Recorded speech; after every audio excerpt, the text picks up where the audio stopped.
सूत्रभाष्यकृतौ वन्दे भगवन्तौ पुनः पुनः।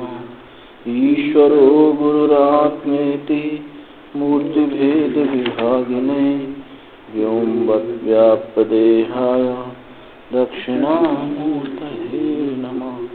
ॐ आप्यायन्तु ममाङ्गानि वाक्प्राणचक्षुश्रोत्रम् अथो बलमेन्द्रियाणि च सर्वं ब्रह्मोपनिषदं माहं ब्रह्म निराकुर्याम् मा ब्रह्म निराकरोद निराकरणमस्तु निराकरणमेऽस्तु तदात्मनि निरते यौपनिषत्सु धर्मास्ते मयि सन्तु ते मयि सन्तु। ओम शांति शांति शांति। पंचम अध्यायस्य 10वां खण्डः।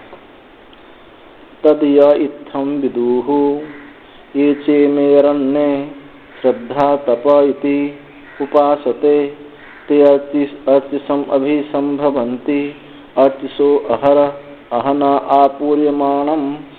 आपूर्यमाणपक्षम् आपूर्यमाणपक्षाद् यान् सद उदङ्गेति मासांस्तां मासेभ्यः संवत्सराद् आदित्यम् संवत्सराद् आदित्यम् आदित्यात् चन्द्रमसो विद्युतं तत्पुरुषो अमानवः सः एनान् ब्रह्म गमयति एष देवयानः पन्था इति।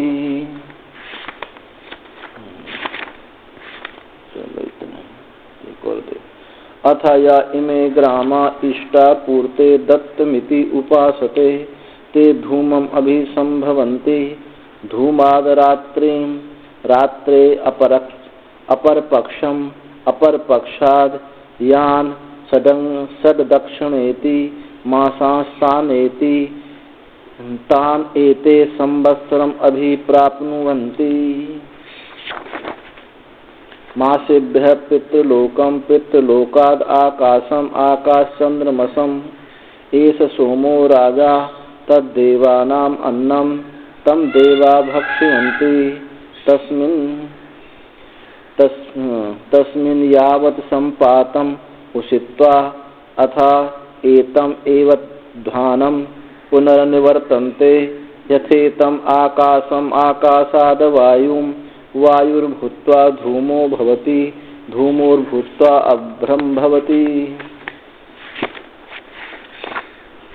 चलो फिर पढ़िए। तद या इत्थम विदु जो वह जो इस प्रकार जानते हैं। किस प्रकार जानते हैं? जो पंचअग्नि विद्या बताई थी, इस जो पंचअग्नि विद्या को जानते हैं। ये चे हमें अरण्य और जो अरण्य में श्रद्धा तप की उपासना करते हैं वे अर्चिस को प्राप्त होते हैं। अर्चि मार्ग को, अर्चि से दिन अभिमानी देवता को, और दिन से आपूर्यमान पक्ष को, और पक्ष से पक्षाद यद यान सद उदंगेति 6 महीने को यानी उत्तरायण को इति मासा 6 महीने के जो देवता हैं उनका एक समूह है। अलग अलग महीने के देवता नहीं, 6 महीनों का एक समूह यानी वो एक यान हो गया। तान मासेभ्य संवत्सरम वो संवत्सर को प्राप्त होते हैं। संवत्सराद आदित्यम संवत्सर से आदित्य को, आदित्याद चंद्रमसम चंद्रमा से विद्युत को, ततः पुरुषो अमानव वह पुरुष अमानव कोई पुरुष स एनान ब्रह्म गम्यति वह इनको ब्रह्म लोक ले जाता, ब्रह्म को प्राप्त कराता है। एष देवयान पंथा ये देव मार्ग है। वेत्था यदि तो अधि प्रजा प्रयन्ति इति अयम प्रश्न प्रति उपस्थितो अपा कर्तव्यतया तत्तत्त्वं लोकं प्रति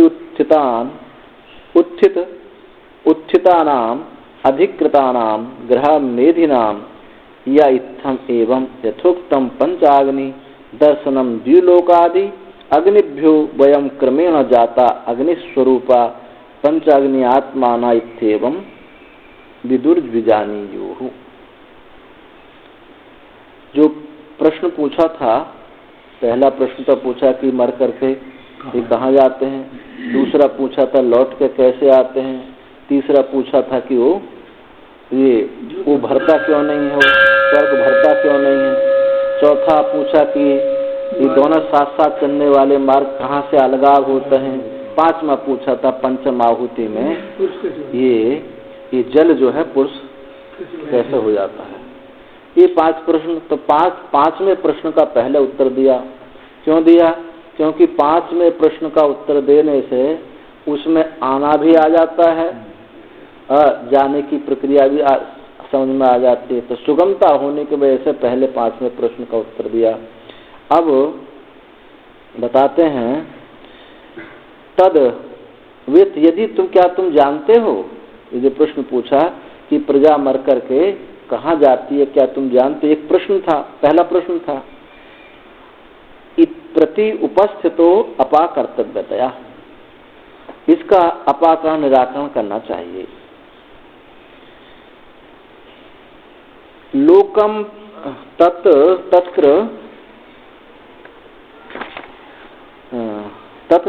लोकम प्रति उत्थितानाम अधिकृतानाम गृह मेधिनाम, लोक के प्रति जो उत्थित हैं, पृथ्वी लोक को जो प्राप्त हुए हैं, अधिकृत अधिकारी हैं, गृहस्थ हैं, या इत्थम वेव, जो इस प्रकार इस पंचअग्नि विद्या को जानते, जो गृहस्थ इस जो पृथ्वी लोक को प्राप्त हो गए हैं पंचअग्नि विद्या से, जैसे आप उतर आकर के जो गृहस्थ हुए हैं, जो इसको जानते हैं, पंचअग्नि विद्या को जानते हैं, द्विलोक आदि अग्नियों से हम वयम क्रमेण, कि हम क्रम से कैसे उत्पन्न हुए, द्विलोक से पर्जन्य, पर्जन्य से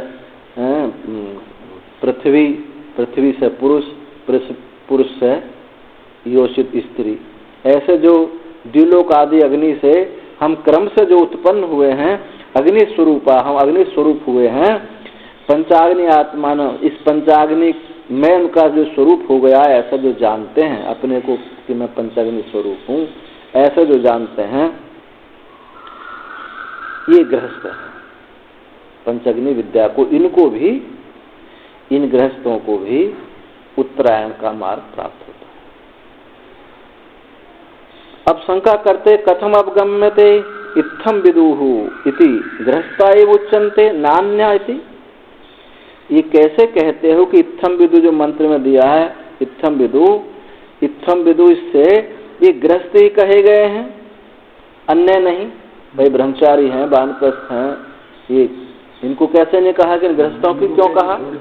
हाँ, ये जो गृहस्थ हैं इन्हीं को क्यों कहा कि ये पंचअग्नि विद्या को जानने वाले उत्तरायण से जाते हैं, ये लौट कर नहीं आते, अन्य को क्यों नहीं कहा?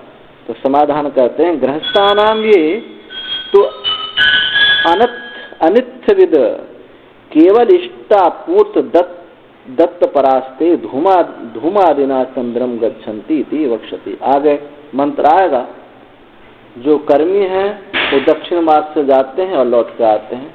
तो इसलिए कि जो इस प्रकार इस पंचअग्नि विद्या को गृहस्थ जो नहीं जानते हैं, वो केवल इष्टपूर्त और दत्त कर्म करने वाले हैं, धूम मार्ग से चंद्रलोक की उनको प्राप्ति होती है।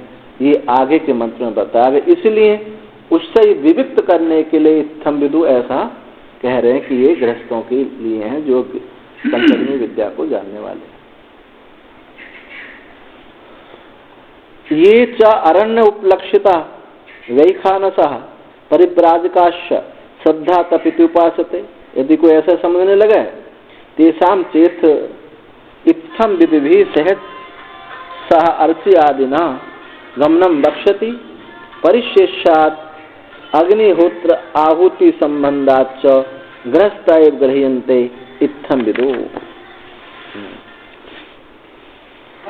जो ये अरण्य उपलक्षित हैं, अरण्य से उपलक्षित होने वाले कौन कौन? अभी कहा ये चे इमे अरण्य श्रद्धा तपः श्रद्धा तपा इति उपासते, ये जो कहा, तो जो अरण्य उपलक्षित हैं वैखानस यानी वानप्रस्थ और परिव्राजक, कौन से परिव्राजक हैं? जो केवल संन्यास मात्र संन्यास आश्रम में स्थित हैं, उनको बोध नहीं हुआ है। श्रद्धा तप इति उपासे, श्रद्धा और तप की उपासना करते हैं।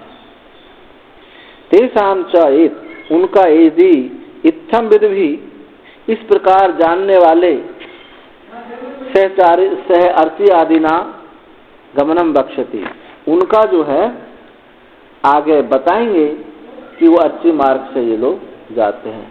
तो ये अर्ची मार्ग से जाते हैं और ना जानने वाले जो है वो धूम मार्ग से जाते हैं। तो फिर कौन रह गए? ये इस पंचग्नि विद्या को जानने वाले गृहस्थ रह गए। इसलिए एवं इत्थम विदु से ये गृहस्थ पंचग्नि विद्या को जानने वाले गृहस्थों को ही लेना चाहिए। इत्थम विद भी के द्वारा सहर्षि आदिना गमनम बक्षति, आगे श्रुति कहेंगे। परिशेषात अग्निहोत्र आहुति संबंधाच गृहस्थायु गृह्यन्ते इत्थम विदु। और परिशेष रूप से क्या हुआ कि अग्निहोत्र आदि के संबंध होने से ये गृहस्थ ही ग्रहण किए जाते हैं। इत्थम विदु से इन गृहस्थों को ही लेना चाहिए। अब फिर शंका करते हैं कि ननु ब्रह्मचारिणो अपि अगृहीता ग्रामश्रुत्या अरण्यश्रुत्या च अनुपलक्षिता विद्यन्ते कथम परिशेष सिद्धि। आपने वानप्रस्थ ले लिए, सन्यासी ले लिए और अग्नि विद्या को पंचग्नि विद्या को जानने ना जानने वाले ले लिए, तो बचे हुए गृहस्थ उनको भी आपने ले लिया। पर क्या इनसे ब्रह्मचारियों को नहीं ले सकते? ब्रह्मचारी की तो कोई चर्चा करी नहीं है। तो ब्रह्मचारिणोपि अगृहीता ग्राम श्रुति और अरण्य श्रुति। ग्राम श्रुति कौन सी? आगे जो आएगी धूम श्रुति जो है, जो इष्टापूर्त दत्त कर्म करने वाले हैं, जिनको चंद्रलोक की प्राप्ति होती है, उसको वो श्रुति का नाम है ग्राम्य श्रुति।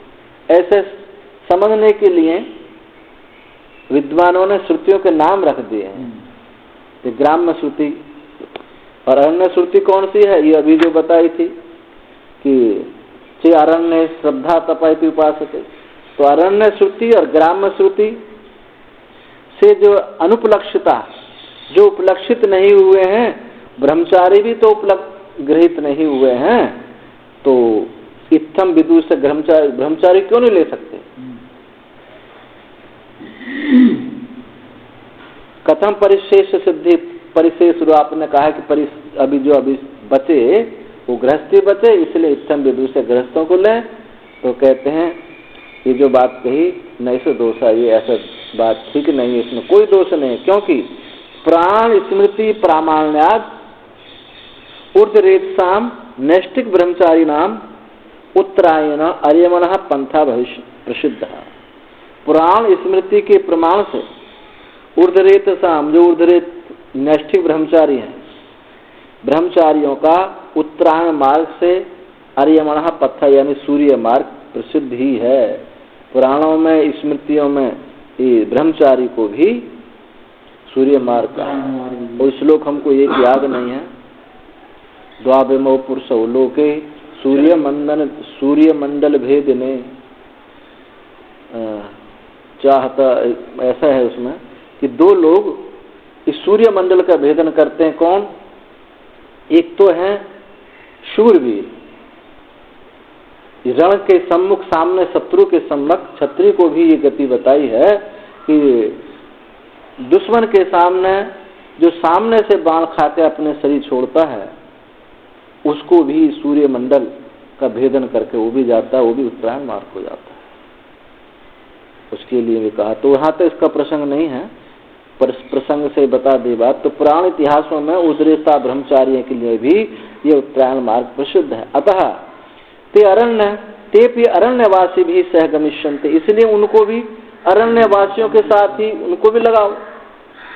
इनको क्योंकि चंद्रमार्ग से जा नहीं सकते, तो उनको भी उन्हीं के साथ लगाओ। इससे ये सिद्ध हुआ। और उपकुर्बाण कास्तु स्वाध्याय ग्रहणार्थ इति न विशेष निर्देश आ रहा। और जो उपकुर्बाण ब्रह्मचारी हैं वो तो केवल गुरु के पास स्वाध्याय के निमित्त आए हैं, वेद पढ़ने के लिए आए हैं। उनका इससे मुक्ति लेने से क्या देना, उनको तो गृहस्थ में प्रवेश करना। तो ये जो है इत्थम विदु से गृहस्थों को लेना चाहिए। अब फिर शंका की, ननु ऊर्ध्वरेतस्त्वं चेत उत्तर मार्ग प्रतिपत्ति कारणम पुराण स्मृति प्रामाण्याद इष्यते इत्थम विदु तु अनर्थकम प्राप्तम। शंका उन्होंने की कि यदि ऊर्ध्वरेतस्त्वं, यदि ऊर्ध्वरेताओं का उत्तर मार्ग का प्राप्ति का कारण पुराण स्मृति आदि के प्रमाण से आप बताते हैं, ये आपको अभिष्ट है कि पुराण स्मृति से उस ऊर्ध्वरेता नष्टिक ब्रह्मचारी को उत्तर मार्ग की प्राप्ति होती है, यदि ऐसा इस प्रमाण से कहते हैं तो इत्थम विदु, इस प्रकार जानना, इस विद्या को जानना ये तो व्यर्थ अनर्थक प्राप्त होगा, इसकी तो कोई महत्ता नहीं रह गई, इसकी तो महत्ता रह नहीं गई। हाँ, तो वैसे ही जाएगा अपने ब्रह्मचर्य, वो तो इसी प्रकार चला जाएगा। तो कहते ना, गृहस्थान प्रति अर्थवत्वात्, गृहस्थों के लिए ये अर्थवत है, गृहस्थ के लिए इसकी उपयोगिता है। जो गृहस्थ इस पंचाग्नि विद्या को जानते हैं वो उत्तरायण मार्ग से जाएंगे। तो ये गृहस्था अनित्यविद तेषां स्वभावतो दक्षिणो धूमादि पंथा प्रसिद्ध तेषां इत्थम विदु सगुणम व अन्नद ब्रह्म विदु। जो ये गृहस्थ हैं कौन से, अनर्थविद, जो इस पंचाग्नि विद्या को नहीं जानने वाले हैं, उनका स्वभाव से ही दक्षिण धूमादि मार्ग प्रसिद्ध ही है, वो तो दक्षिण धूमादि मार्ग से जाएंगे ही। उनके लिए ये विशेषण तो लगता नहीं कि पंचाग्नि विद्या को जानने वाले हैं। इत्थम विदु, और उनका जो इस पंचाग्नि विद्या को जानने वाले हैं, अथवा सगुणम अन्नद ब्रह्म, अथवा सगुण, उससे भिन्न सगुण ब्रह्म को जानने वाले हैं, इस विद्या को जानने वाले हैं, अथवा सगुण ब्रह्म को जानने वाले हैं। सगुण ब्रह्म क्या है, पीछे जो आप उपासना आई मधु विद्या आदि से, प्राण उपासना है, वायु उपासना है, संवर्ग उपासना है, सब सगुण उपासना है। इन सगुण उपासना से उसको जानते हैं, वो सब पंचाग्नि विद्या को जानने वाले, सगुण उपासना को करने वाले, जानने वाले। अथा यत उ च एवस्मिन् सभ्यम कुर्वन्ति यदि न चार्चिसम एव इति लिंगात उत्तरेण ते गच्छन्ति। ये पीछे श्रुति आई थी, किसमें आई थी, शायद संवर्ग विद्या में आई थी मेरे विचार से, कि जो इस विद्या को जानने वाला है उसके सभ्य कर्म बनने पर जो कर्म करे किए जाएं अथवा ना किए जाएं, वो उत्तरायण मार्ग से ही जाएंगे। पीछे आया था ना इसका विषय। तो इस लिंग से वो उत्तर लिंग से ही, वो उत्तरायण से ही जाते हैं।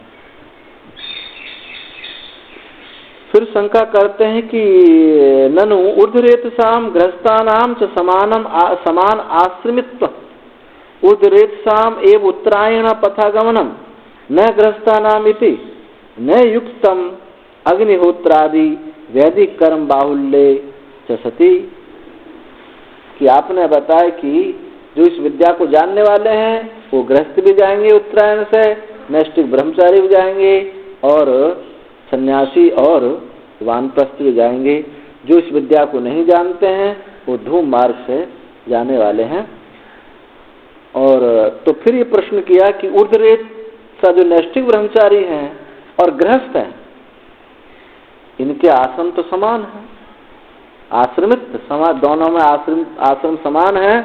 तो ऊर्ध्वरेताओं का ही उत्तर मार्ग से गमन है, न गृहस्थों का नहीं है। और जबकि ये देखा जाता है, ये जो आपने कहा ये ठीक नहीं है। क्यों ठीक नहीं है? क्योंकि अग्निहोत्र वैदिक कर्म बाहुल्य तो सती, गृहस्थ में तो अग्निहोत्र वैदिक कर्म की बहुलता होती है। इस नैष्ठिक ब्रह्मचारी से ज्यादा कर्मकांड गृहस्थ के जीवन में होता है। तो ये बात तो उचित नहीं है कि इतना वैदिक कर्म की बहुलता उसके जीवन में है, फिर भी जो है वो दक्षिणायन से जाएगा अरे ब्रह्मचारी जो है उत्तरायण से चला जाएगा, नैष्ठिक ब्रह्मचारी, तो इस कर्म बाहुल्यता की क्या प्रयोजन रहेगा? तो कहते हैं नैष दोष है, ये बात ठीक नहीं है तुम्हारी। क्यों नहीं है? अपूता ही थे, वो पवित्र नहीं है गृहस्थ लोग, वो पवित्र नहीं है। क्यों नहीं है? शत्रु मित्र संयोग निमित्तौ ही तेषाम राग द्वेष। शत्रु मित्र के संयोग के कारण ही उनमें राग द्वेष है।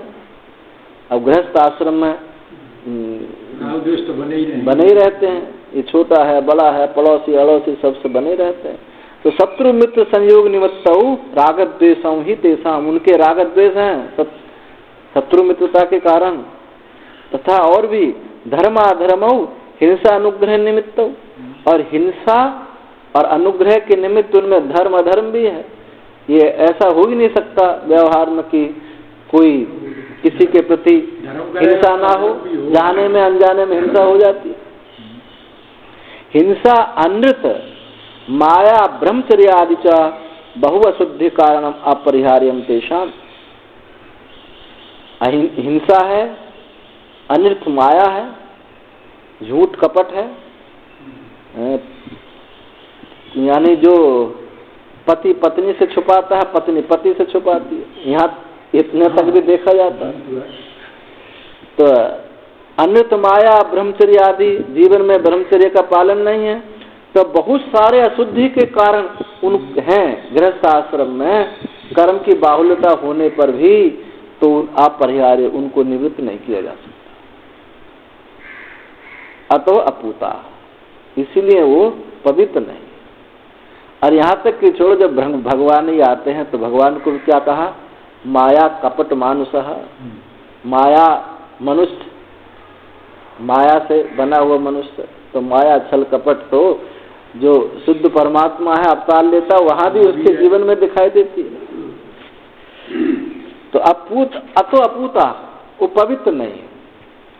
अपूतत्वात् न उत्तरेण पथा गमनम, वो पवित्र ना होने की वजह से उनको उत्तर मार्ग प्राप्त नहीं हो सकता।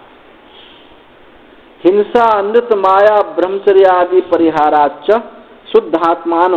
शुद्धात्मानो ही इतरे शत्रु मित्र राग द्वेष आदि परिहाराच्च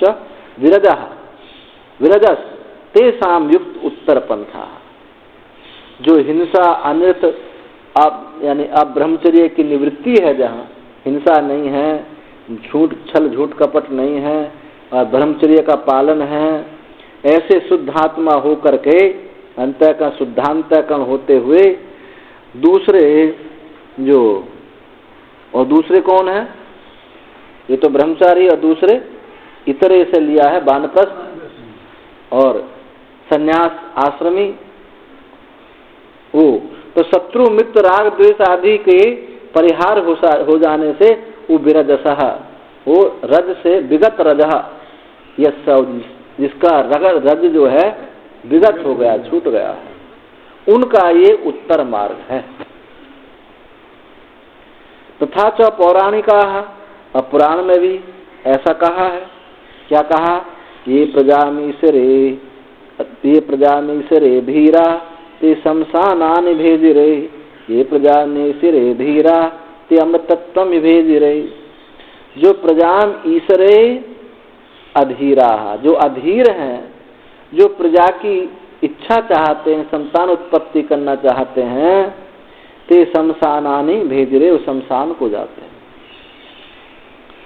और ये प्रजा नेसरे धीरा, जो धीर है, जो प्रजा की इच्छा नहीं करते हैं, संतान उत्पत्ति की इच्छा नहीं करते, अर्थात नैष्ठिक ब्रह्मचारी हैं, अमृतत्व में भेज रहे, वो अमृतत्व को प्राप्त करते हैं। ऐसा पुराण में भी कहा। तो शंका की कि थम विराम गृहस्थानाम अरण्यवासिनाम च समान मार्गत्वे अमृतत्व फले च सति अरण्यवासिनाम विद्या अनर्थक्यम प्राप्तम तथा च श्रुति विरोधः न तत्र दक्षिणायान्ति न विद्वांस तपस्विनः स एनम अविदितो न भुनक्ति इति विरुद्धम। शंका की इत्थम विदा, इस प्रकार जानने वाले गृहस्थों का और अरण्यवासियों का। समान मार्ग आपने बताया, समान मार्गत्वे और अमृतत्व की प्राप्ति भी, फल दोनों को प्राप्त होता है। होने पर अरण्यवासी नाम विद्या अनर्थकम प्राप्त, तो अरण्यवासियों की तो विद्या कोई उसका कोई उपयोग है नहीं। भाई विद्या कर लो, काहे को अरण्य में तप सब करने की जरूरत है? यानी पंचग्नि विद्या को जान लो तो अरण्य में जाने की क्या आवश्यकता है? तो विद्या उनकी तो अनर्थक हो गई। और श्रुति का विरोध भी है। क्या श्रुति का विरोध का है?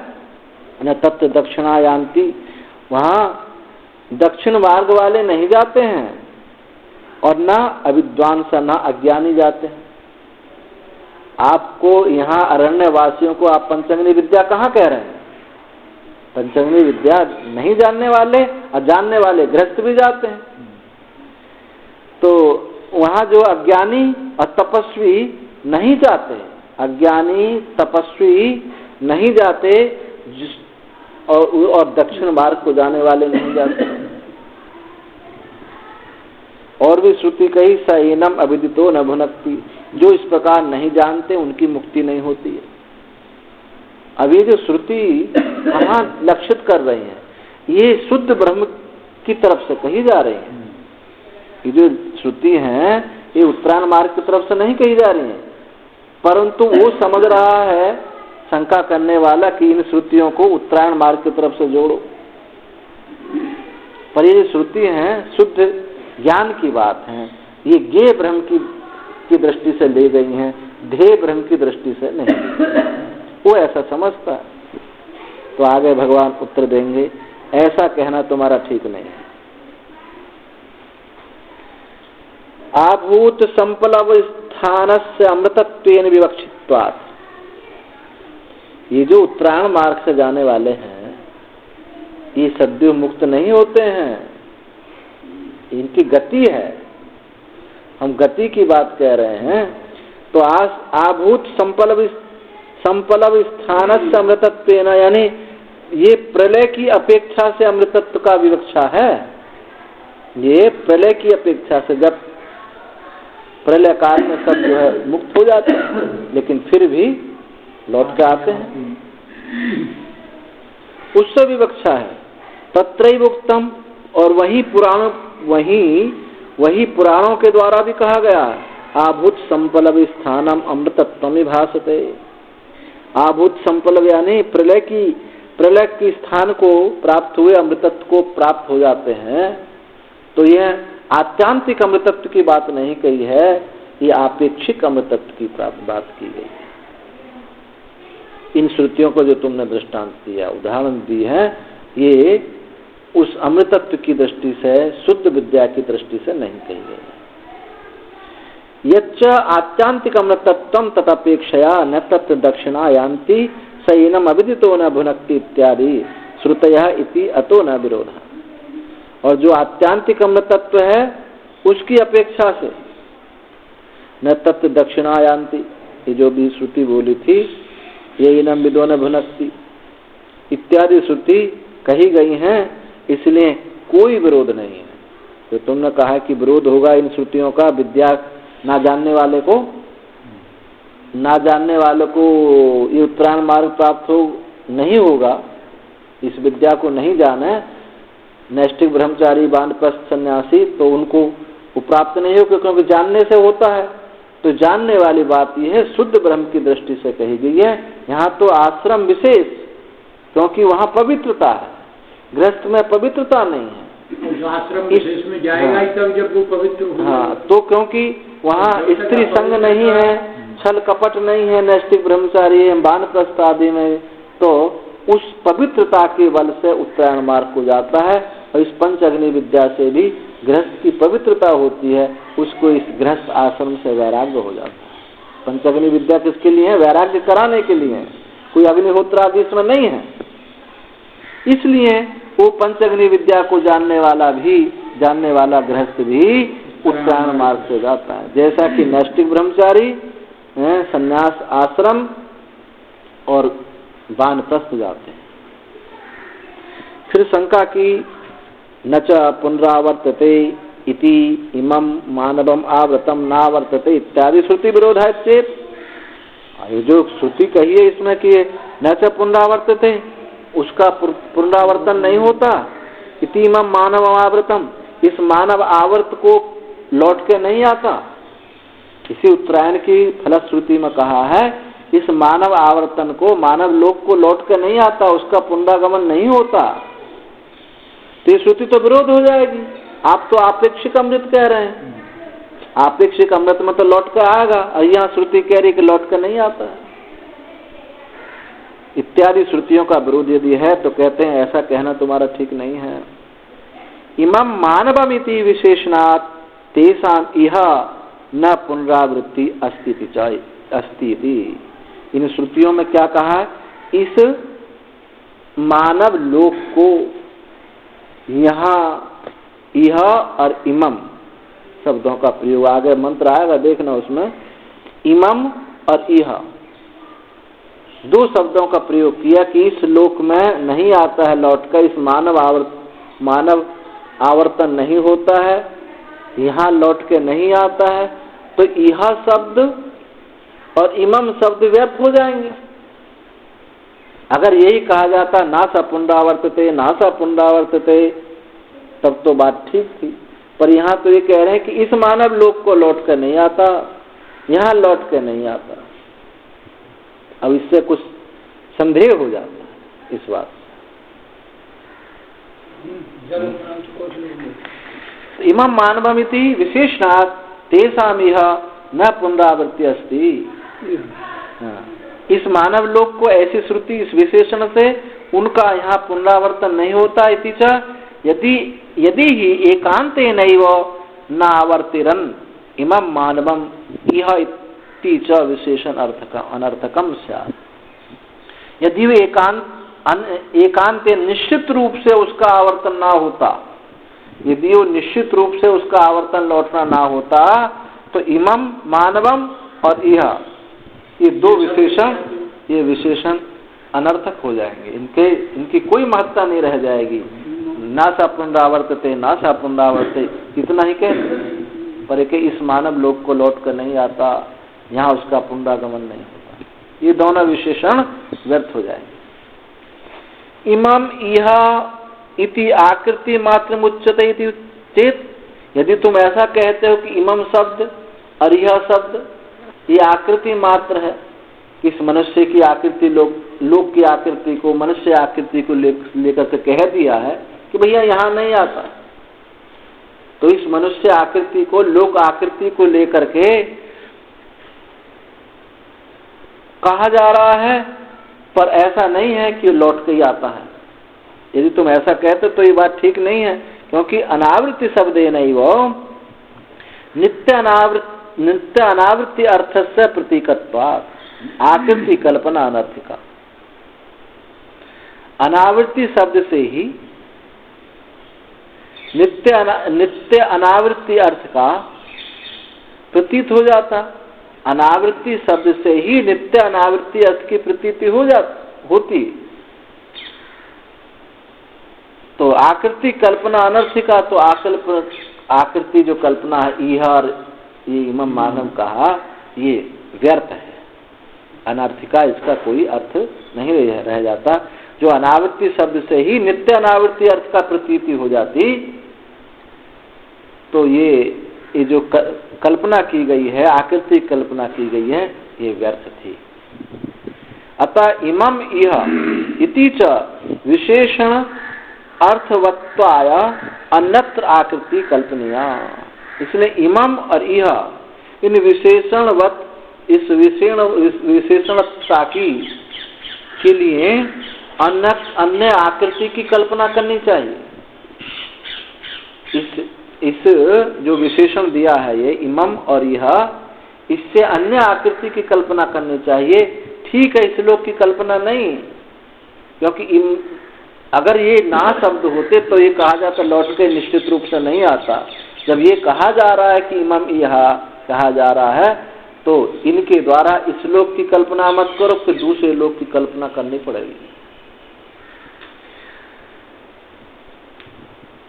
और एक बात और भी होगी, जो और श्रुतियां हैं, सदैव सौम्येदम ब्रह्म, तत्त्वमसि ब्रह्मास्मि, वो श्रुति भी व्यर्थ हो जाएंगे। तो ये अन्यत्र आवृत्ति कल्पनीय, इसके अलावा अन्यत्र आवृत्ति की कल्पना करनी चाहिए। न च सद एकमेवा द्वितीयम इति एवं प्रत्यवता मूर्धन्या नाड्यार्ची आदि मार्गेण गमनम। जैसे मूर्धा नाड़ी से जो प्राण निकलते हैं योगी के, वो ब्रह्मलोक को जाता है। मूर्धा नाड़ी से अर्ची आदि मार्ग से जो गमन है वो जो है सदा एक मेवा द्वितीयम, ये दोनों की यहाँ एक समानता नहीं हो सकती। सद एक मेवा द्वितीयम इति एवं प्रत्यवता, इस प्रकार के जानने वाले को मूर्धा नाड़ी से अर्ची मार्ग के द्वारा गमन ऐसा नहीं हो सकता। ये वस्तु अलग है, ये चीज अलग है। ये सद्यो मुक्ति है, इसी क्षण मुक्ति है, उक्रम मुक्ति है, वहाँ गति है। और वो ठीक है, इस मानव लोक में नहीं आता, लेकिन सद्यो मुक्त नहीं है। तो सद एक मेवा द्वितीयम इति एवं प्रत्यवता, इस प्रकार जानने वालों का मूर्धा नाड़ी से अर्ची आदि मार्ग के गमन जो है ऐसा नहीं हो सकता, वो अलग चीज है। क्योंकि ब्रह्मैव सन ब्रह्माप्यते, वो ब्रह्म होता ही ब्रह्म को प्राप्त करता है, कोई आता जाता नहीं है कहीं। तस्मात् तत् सर्वम अभवत्, वही सब हो गया, कहीं आना जाना नहीं। न तस्या प्राणा उत्क्रामंती, उसके प्राण जो है उत्क्रमण नहीं करते। अत्रैव संविलीयन्ते, यहीं विलीन हो जाते हैं। इत्यादि श्रुति, इत्यादि सैकड़ों श्रुति ऐसी हैं जो प्रमाणित, ऐसी सैकड़ों श्रुति हैं जो इस उत्तरायण गति का इससे अलग भिन्नता करके दिखा रहे। इसलिए तुम्हारा ये आत्यांतिक मुक्ति नहीं, उत्तरायण मार्ग से जाने वाली आत्यांतिक मुक्ति नहीं है। आगे इसमें कहेंगे यह शब्द जो है टीकाकार ने कहा है, यस्मिन् कल्पे ब्रह्मलोक प्राप्ति तस्मात् कल्पांतरमन्नत इति युक्तम उदरेतसाम आश्रम धर्म मात्र निष्ठानाम अमतत्व आपेक्षिकम उपक्षिप्तम संप्रति तेषामेव साक्षात्कृत ब्रह्म तत्वानाम आत्यांतिक अमृतत्वम गति निरपेक्षम सिद्धति। इस कल्प में उत्पन्न नहीं होते, दो अर्थ इसमें किए ना। इस कल्प में ब्रह्मलोक की प्राप्ति, तस्मात् कल्पांतर, दूसरे कल्प में उनका पुनरागमन हो जाता है। ये अर्थ ले सकते हैं, अथवा ऐसे समझें कि स्वलोक से ऊपर महाजना तक ये ब्रह्मलोक के ही अवांतर अंग है। तो उस ब्रह्मलोक से महालोक, जनालोक, तपलोक में आप उतर जाता है, इस मानव लोक में नहीं आता है। ये वर्णन किया, ऐसा हो सकता है। नहीं तो यह और ये इमाम शब्द, ये विशेषण व्यर्थ हो जाएंगे। या दूसरा अर्थ कहते हैं कि ब्रह्मलोक प्राप्ति, जिस कल्प में ये ब्रह्मलोक की प्राप्ति है, उससे दूसरे कल्पों में वो आ जाते हैं। सद्य मुक्त नहीं, आत्यांतिक अमृतत्व की प्राप्ति उनको नहीं है। अब शंका की, तस्मात् ननु तस्मात् जीवात् उच्चिक्रमिशो प्राणा नोत्क्रामन्ति सहिव गच्छन्ति इति अयम अर्थः कल्प्यते चेत। अभी जो ऊपर श्रुति कही न तस्य ये प्राणा न तस्य प्राणा उत्क्रमन्ति, तो उसी को कह रहे हैं। उस जीव से उत्क्रमण करने की इच्छा वाला उस जीव से उसके प्राण उत्क्रमण नहीं करते, साथ ही सहीव गच्छन्ति, उसके साथ ही जाते। इस श्रुति का अर्थ ऐसा है, तुम जो लगा रहे हो ऐसा अर्थ नहीं। शंका कर रहा है कि तुमने कहा कि न तस्य प्राण, उसके प्राण उत्क्रमण नहीं करते, अत्रैव संविलीयन्ते, तो इस श्रुति का अर्थ ऐसे क्यों लगा रहे कि उसके प्राण उत्क्रम उसके साथ नहीं जाते? उसका अर्थ ऐसे लगाओ, तस्मात् जीवात् उच्चकिमीर्षो, जो उत्क्रमण करने का इच्छुक है उस जीव से प्राण उत्क्रमण नहीं करते, उस जीव से निकलते ही नहीं। ऐसा अर्थ करो, उसके साथ ही सहैव गच्छन्ति, उसके साथ ही जाते हैं, ऐसा अर्थ कल्पना, ऐसी अर्थ कल्पना यदि मैं करूं तो कहते ही ठीक नहीं है तुम्हारी कल्पना। क्यों? अत्रैव संविलीयन्ते, अरे विशेषण दिया, यही विलीन हो जाते हैं। ये थोड़ी कहा जाए कि ये सब ये विशेषण ना होता कि उसके साथ ही चले जाते हैं। या अगर ये विशेषण ना हो तब तो हम तुम्हारी बात मान लेते, उसके जीव से उसका उत्क्रमण नहीं हुआ प्राणों का, साथ ही चले गए। परंतु यहाँ तो साथ श्रुति ने कहा है कि अत्रैव यही ही संविलीयन्ते, यही भली प्रकार है विलीन हो जाते हैं। इति विशेषण अनर्थक, क्या ये जो विशेषण है वो बेकार हो जाता है। सर्वे प्राणा अनुत्क्रामन्ति च प्राणै गमनस्य प्राप्तत्वात्, तस्मात् उत्क्रामन्ति इति अनाशंक्यैव एषः। सर्वे प्राण अनुत्क्रामन्ति इति अनुगमन करते हैं, प्राणों के इति च प्राणै गमनस्य प्राप्तत्वात्, प्राणों के द्वारा गमन प्राप्त होता है।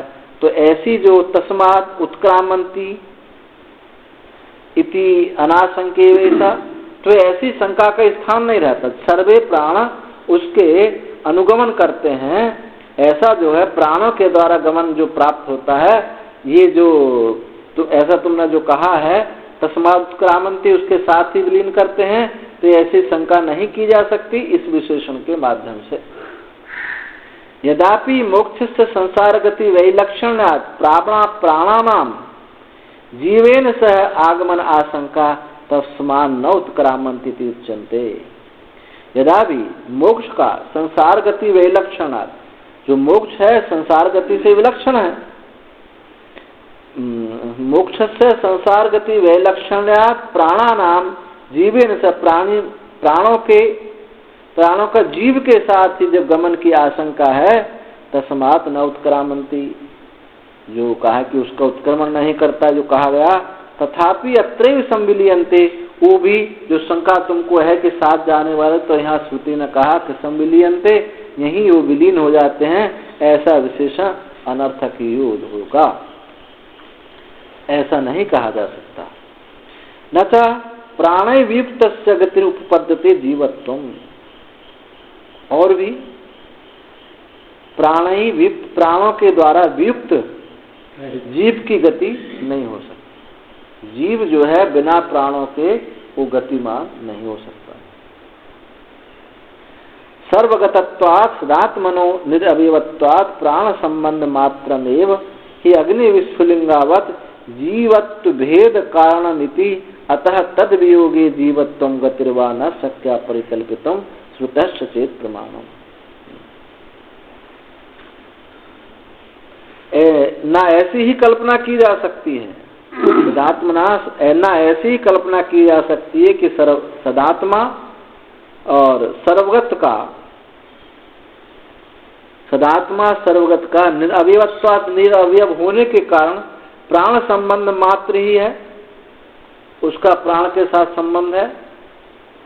अग्नि विस्फुलिंगावत, जैसे अग्नि का चिंगारियों के साथ संबंध है। तो जीव भेद कारणम, ऐसा जीव का भेद कारण है ही है। तद वियोगे, और उसके वियोग होने पर जीवत्व गतिर्वान शक्या, उसके जीव की गति भी की परिकल्पना नहीं की जा सकती। श्रुतः चेत प्रमाण, यदि ये प्रमाण है कि जो सर्वगत है, निरअवयव है, प्राण संबंध मात्र उसका नहीं हो सकता है अग्नि विस्फुलिंगा के समान, तो भेद कारण जो है उसके वियोग हो जाने पर जीवत्व अथवा उसकी गति की कल्पना नहीं की जा सकती। जब जो सर्वगत नहीं है, परिच्छिन्न है, उसी की गति होगी, अपरिच्छिन्न की गति नहीं। न च सतो अणु अवयव स्फुटितो जीवाख्य सद्रूपम छिद्रीकुर्वन् गच्छति इति शक्यम कल्पितुम। और यदि ऐसा कहो, ना ही ऐसी कल्पना हो सकती है कि सदात्मा सर्वगत का, सतो सत्य से यानी सत्य का अणु अवयव स्फुटित, उसका अणु, उस सत्य का कोई अणु मात्र स्फुट जीव कहा गया है और उस सदरूप को छेद करता हुआ गति उसको निकल कर चला जाता है। ऐसी कल्पना भी नहीं हो सकती कि उस सत्य का ये जीव अणु नहीं है। अवयव हो तो अणु बने। उस सत्य का ये अवयव, क्योंकि वो तो निरवय वस्तु है। इस सत्य से अणु अवयव स्फुटित जीव नहीं है, यानी उससे उसका कोई अंश नहीं है। लेकिन तो भज्र कहा है कि ईश्वर अंश जीव अविनाशी, नमि वांसो जीवलोक जीव भूता सनातना। तो वहां इन श्रुतियों का कैसा अर्थ लगा? अंगुष्ठ मात्र पुरुष, ऐसा कहा ना। इनका सबका क्या है तात्पर्य है? इन सब का तात्पर्य क्या है? अंश तो है जीव का, जीव ईश्वर का अंश तो है, परंतु वास्तविक अंश नहीं है, कल्पित अंश। कल्पित अंश जैसे रुपया में 4 चवन्नी, ये चवन्नी 1 रुपये में कल्पित है। रुपया को तोड़े बिना बच्चे को दे दो 4 सौदा ले आएगा, तो कल्पना की गई है। ये कल्पना जैसे टूटी, और ये जीव नहीं है, ये ब्रह्म ही है। ईश्वर अंश जीव अविनाशी, पहली वाच्यार्थ तो ये कहा ईश्वर अंश जीव अविनाशी, और फिर उसी का चेतन है, अमल है, सहज सुख राशि, चेतन है, मल रहित है, और अनंत सुख है, सिंधु सुख राशि, यानी वो अनंत सुख है उसके पास। और जीव कहता है कि मैं तो दुखी हूं। तो ये क्या है? उस चेतन अखंड ब्रह्म में ही एक कल्पित अंश है। ये कल्पित अंश की निवृत्ति, तभी तो वो नित्य एकता को प्राप्त हो जाता है। और जो वास्तविक अंश मानते हैं वो ब्रह्म को सजातीय विजातीय स्वगत भेद से पर नहीं मानते हो। सजात, वो कहते हैं कि ब्रह्म का कोई सजातीय तो नहीं है, उसका कोई विजातीय भी नहीं है, परंतु स्वगत भेद है। रामानुज कहते हैं कि उसमें स्वगत भेद है। जैसे वृक्ष में, एक आम का वृक्ष है, विजातीय कौन सा वृक्ष होगा? विजातीय क्या हो गए? पत्थर आदि, मकान आदि। सजातीय उसके दूसरा हो गए इसके समान पेड़। लेकिन स्वगत भेद क्या है? उसी में डाली, पत्ता, फूल, फल अलग है। वो ब्रह्म में स्वगत भेद मानते हैं, इसलिए जीव का ब्रह्म के साथ तादात्म्य मानते हैं। विशेषण विशेष से एकता मानते हैं। विशेषण विशेष से एकता यानी नीला कमल, तो नीला से युक्त होकर के कमल एक है। इस नाम रूप से को त्यागे बिना नाम रूप सहित ये ब्रह्म है। अभिन्न निमित्तोपादान मानते हैं, और वेदांत विवर्त अभिन्न निमित्तोपादान मानते हैं, क्योंकि नाम रूप ये कल्पित है। ये दोनों दर्शनों में चित्त अचित, अचिताचित विलक्षण ईश्वर। चित्त जो है अचित को व्यावर्त करता है, अचित जो है चित्त को व्यावर्त करता है। वो कहते हैं चित्त कौन है? जीव है। अचित क्या है? ये जल पदार्थ जगत है। और चिताचित विलक्षण क्या है? ईश्वर है। तो चित्त जो है, अचित जो है, चित्त को अलग हटाता है। तब क्या संबंध होता है कि प्रभु मैं आपका हूं। भक्ति में नहीं होता कि प्रभु मैं आपका हूं। और जब चित्त जो है अचित को व्यावर्त करता है तो क्या होता है? सियाराम में सब जग जाने, सब सियाराम में। उसकी अपेक्षा ये उत्कृष्ट स्थिति है भक्त की। हाँ, तो वहाँ यहाँ सायुज्य है, अभेद हो गया है, तादात्म्य में अभेद हो गया, विशेषण विशेष से एकता हुई है, और वहाँ नित्य एक वस्तु की एकता नहीं होती, नित्य एक वस्तु की एकता नहीं है, यानी प्राप्त की प्राप्ति नहीं है, नित्य की नित्यता नहीं है। वहाँ दोनों दो वस्तु हैं और एक दूसरे तादात्म्य के साथ रहते हैं। तो ये है विशिष्टाद्वैत। हमारे ब्रह्मा वेदाचार्य आजकल विशिष्टाद्वैत पर जमकर पड़े हुए हैं।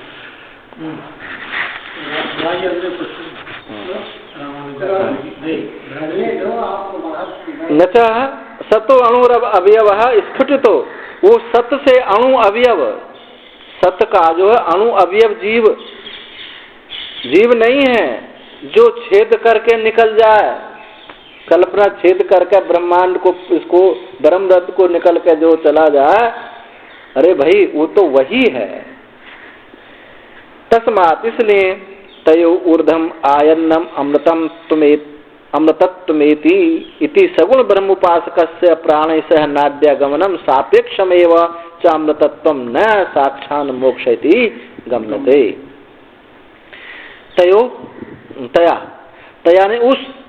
तया उस नाड़ी से, ये जो नाड़ी बताई थी मूर्धा नाड़ी, इससे इस मार्ग से आयन जाता हुआ वो अमृतत्व को प्राप्त करता है, नाड़ी के माध्यम से जाता हुआ अमृतत्व को प्राप्त करता है। ऐसा सगुण ब्रह्म उपासक का प्राण के साथ नाड़ी से गमन जो है सापेक्षिक अमृतत्व है, वो सापेक्षिक अमृतत्व है, न साक्षात मोक्ष है, वो साक्षात मोक्ष नहीं। इति गम्यते। और भी कहा श्रुति है, तदापराजिता पुरस्तदैरम मदीयम सरह इत्यादि उक्ता तेषाम एष ब्रह्मलोक इति विशेषणा। ब्रह्मलोक की बात बताइए, वो अपराजिता पुरी है, वो पुरी का नाम क्या है? अपराजिता पुरी है। पुरस्तदैरम, और वो जो है, और क्या कहा उसको पुरस्तदैरम से? मदीयम सरह, एक तालाब है, अपराजिता पुरी है, और एक वहाँ हर्ष उत्पन्न करने वाला, हर्षोत्पादक मंड से पूर्ण एक ऐसा मांड है, जैसे चावल का मांड होता है, ऐसे चावल से भरा हुआ हर्ष आनंद रूपी मंड से भरा हुआ एक तालाब है, वहाँ स्नान किया जाता है ब्रह्मलोक में। ये ब्रह्मलोक का वर्णन है। इत्युक्त्वा तेषाम, उनका ये ब्रह्मलोक है, उनका ही, किनका? जो मूर्धा नाड़ी से जाने वाले हैं, उनका ये मोक्ष है। अतः ये हाँ दसवां सहस्रार जाए का उससे निकल के जाता है, वो ब्रह्म जाता है, वहाँ से निकलते जाएगा। हाँ, ये मूर्धा यहाँ से मूर्धा जाए ना, मूर्धा यहाँ आएगी, ऊपर जाएगा, ऊपर ही तो निकलेगा। अतः पंचाग्निविदो गृहस्थाये च अरण्य वानप्रस्थ परिव्राजकस्य स नैष्ठिक ब्रह्मचारी भी श्रद्धा तप इति एवं आद्युपासते श्रद्धाना तपस्विना च इत्यर्थ। इसलिए पंचाग्नि विद्या को जानने वाले गृहस्थ असलियत में क्या वैराग्यवान ही उत्तरायण मार्ग को जा सकता है। पंचग्नि विद्या से वैराग्य हो जाता है, गृहस्थ कोई भले ही कर्म कर रहा है अपने कर्म, लेकिन उसका कोई खत्म हो जाते हैं उसके, यही शुद्धि है उसकी। हाँ, तो पंचाग्नि विद्या, हाँ, पंचाग्निविद जो गृहस्थ हैं और जो अरण्य में वानप्रस्थ और परिव्राजक हैं, और साथ में ये ब्रह्मचारी भी, ये श्रद्धा तप इस प्रकार की उपासना करते हैं। श्रद्धाना तपस्विना, श्रद्धालु और तपस्वी हैं। उपासना शब्द तात्पर्यार्थ, उपासना शब्द ये तात्पर्य के लिए है। इष्टापूर्त दत्त इति उपासते इति यद्वत, जैसे वहाँ कहा है इष्टापूर्त की उपासना करते हैं, ऐसे ही श्रद्धा और तप की ये उपासना करते हैं श्रद्धालु तपस्वी। यद्वत्। श्रुत्यंतराद और दूसरी श्रुति से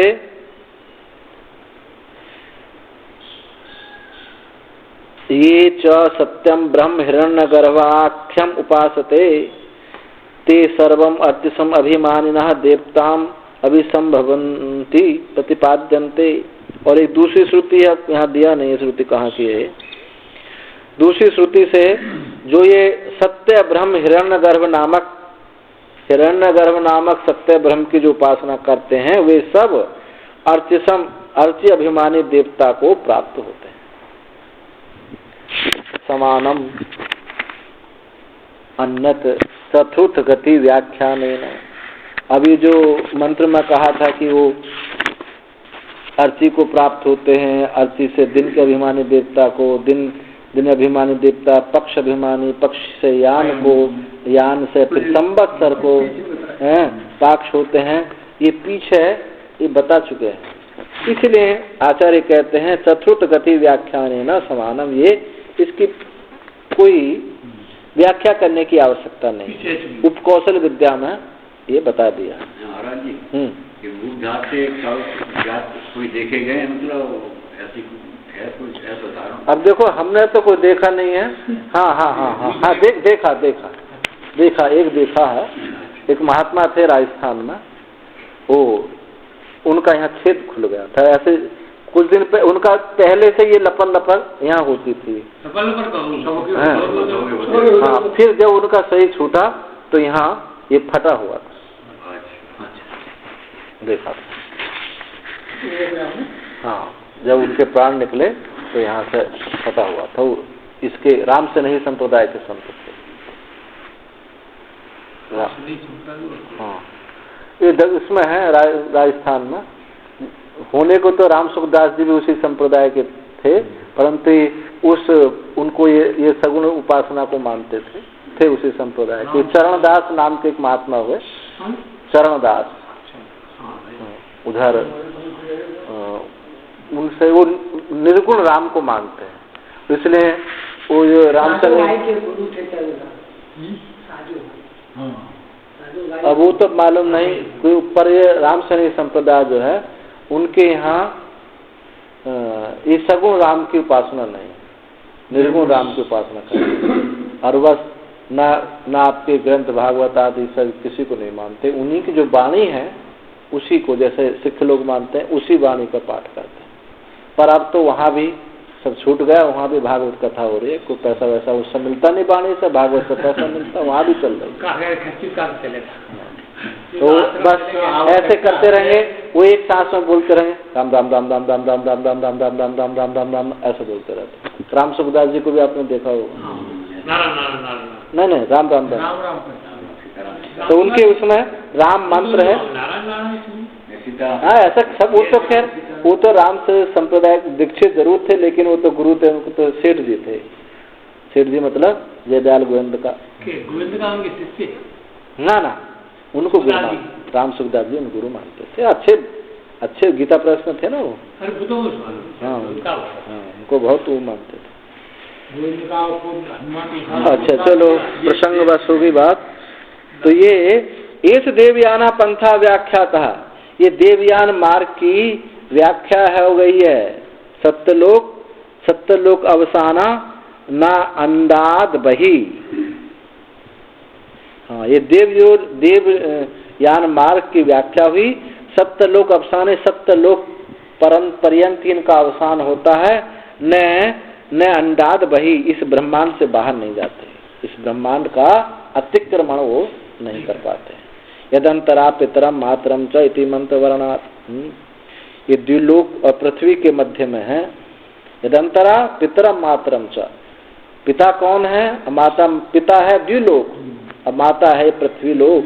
इसके यदंतरा मध्य में ये है, ये ब्रह्मांड। तो इसलिए इनको आत्यांतिक अमृतत्व की प्राप्ति नहीं, सापेक्षिक अमृत की प्राप्ति होती है।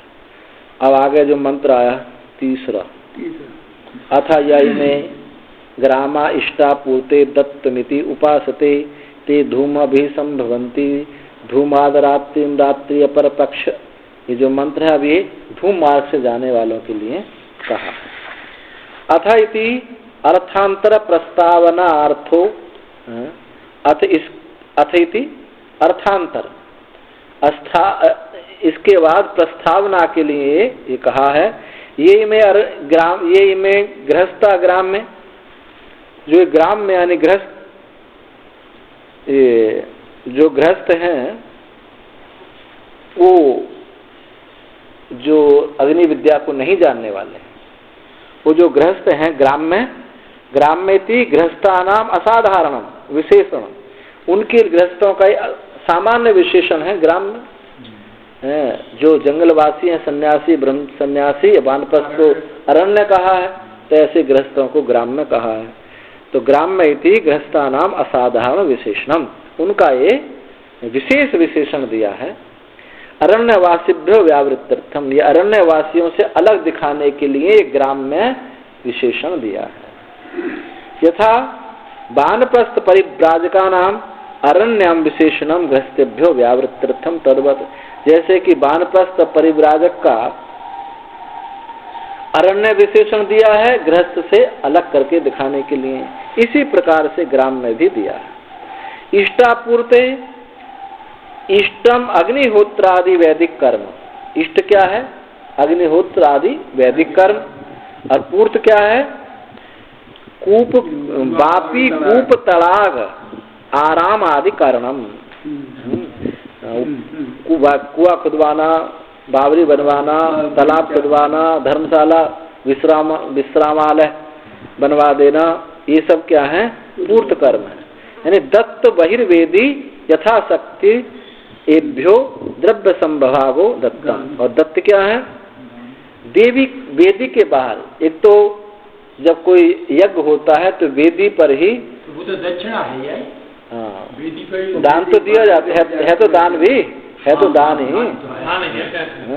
तो वो जो है वो वेदी के बाहर दिया जाने वाला है, यज्ञशाला में नहीं, वेदी के बाहर दिया जाने वाला, यथाशक्ति अपनी सामर्थ्य के अनुसार दान पात्रों को, अरेभ्यो जो पात्र हैं उनके लिए द्रव्य का जो संविभाग है, द्रव्य का जो बांटना है, देना है, ये दत्त कर्म किया जाता है।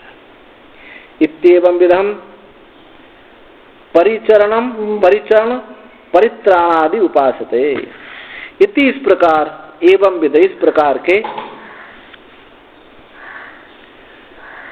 ये कौन है?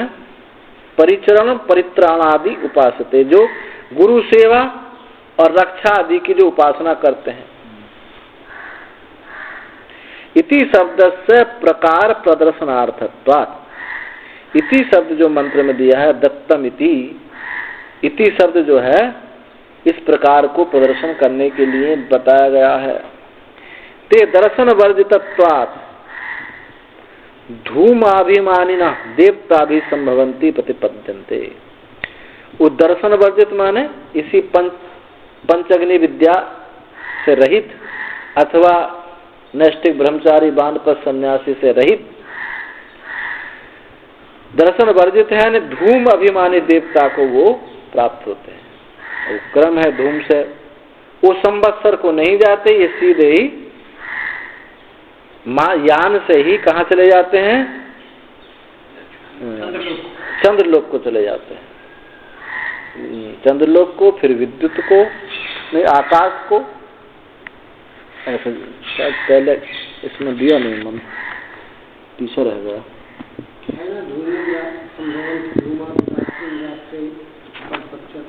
अच्छा, आगे के मंत्र में दिया है, पहले पितृलोक को जाते हैं, फिर आकाश को, फिर चंद्रमा को प्राप्त होते हैं, पहले पितृलोक को जाते हैं। ब्रह्मसूत्र में इसका बड़ा विचार है। तो हाँ, कोई कहता है कि ईट को चट्टी माने या उसके अंग माने, कि जो चंद्रलोक है उसका पितरलोक, आकाश लोक, विद्युत लोक उसकी उसके रास्ते के चट्टी हैं, हाँ चट्टी बोलते हैं, हाँ, वो माने या उसका ही उसी का कोई अंग विशेष माने, ऐसा इस पर बड़ा विचार हुआ है ब्रह्मसूत्र में। तो चलेंगे तो चट्टी बनी, क्योंकि जा रहे हैं वहाँ जा रहे हैं फिर वहाँ जा रहे हैं। और श्रुति है कर्मणा पितृलोका विद्या देवलोका, कर्म से जाने वाले पितृलोक को जाते हैं। तो इस श्रुति से लगता है कि चट्टी नहीं है, वो लोक ही है। कर्मणा पितृलोका विद्या देवलोका, तो कर्मणा पितृलोका ऐसे कहेंगे तो चट्टी नहीं लग सकती। तो पितृलोक से देवलोक को तो जा नहीं सकते। पितृलोक से ही लौटना पड़ेगा। ना ना ना ना, ये ऐसा नहीं है। तो आप जो कह रहे हो कि वो एक स्वर्ग के ही एक अवान्तर भेद है, हाँ। जिसके वो पितृलोक से प्रारंभ होता है। जैसे अब यहाँ से दिल्ली में घुसना चाहो तो जहाँ बॉर्डर आएगा आनंद विहार से भैया घुसे, ये आनंद विहार क्या दिल्ली है, तो ऐसा मानते हैं उसी की सीमा में। एक तो कहते हैं, फिर उसमें कहा इन श्रुतियों से कहा कि चट्टी नहीं है, ये उसी की सीमा में आ रहे हैं। चट्टी नहीं है, ये उसी की सीमा में। और उस पहले विचार किया थे नहीं, वहां से वहां जो आप कह रहे हो अभी कि वहां से वहां जाता, वहां से वहां जाता, तो इससे सिद्ध होता कि चट्टी है। तो ये ऐसे ही शास्त्र चर्चा है उसमें। वैसे जिस बात है ये वो भाई एक ही सीमा के अंदर, लेकिन सीमा का तो अलग अलग नहीं है, तो चट्टी बनी। तो पितृ नाम कैसे अलग अलग है? नाम का मतलब अब ये उत्तर प्रदेश है, मध्य प्रदेश है, राज्य तो एक ही है। 33% पास होते हैं।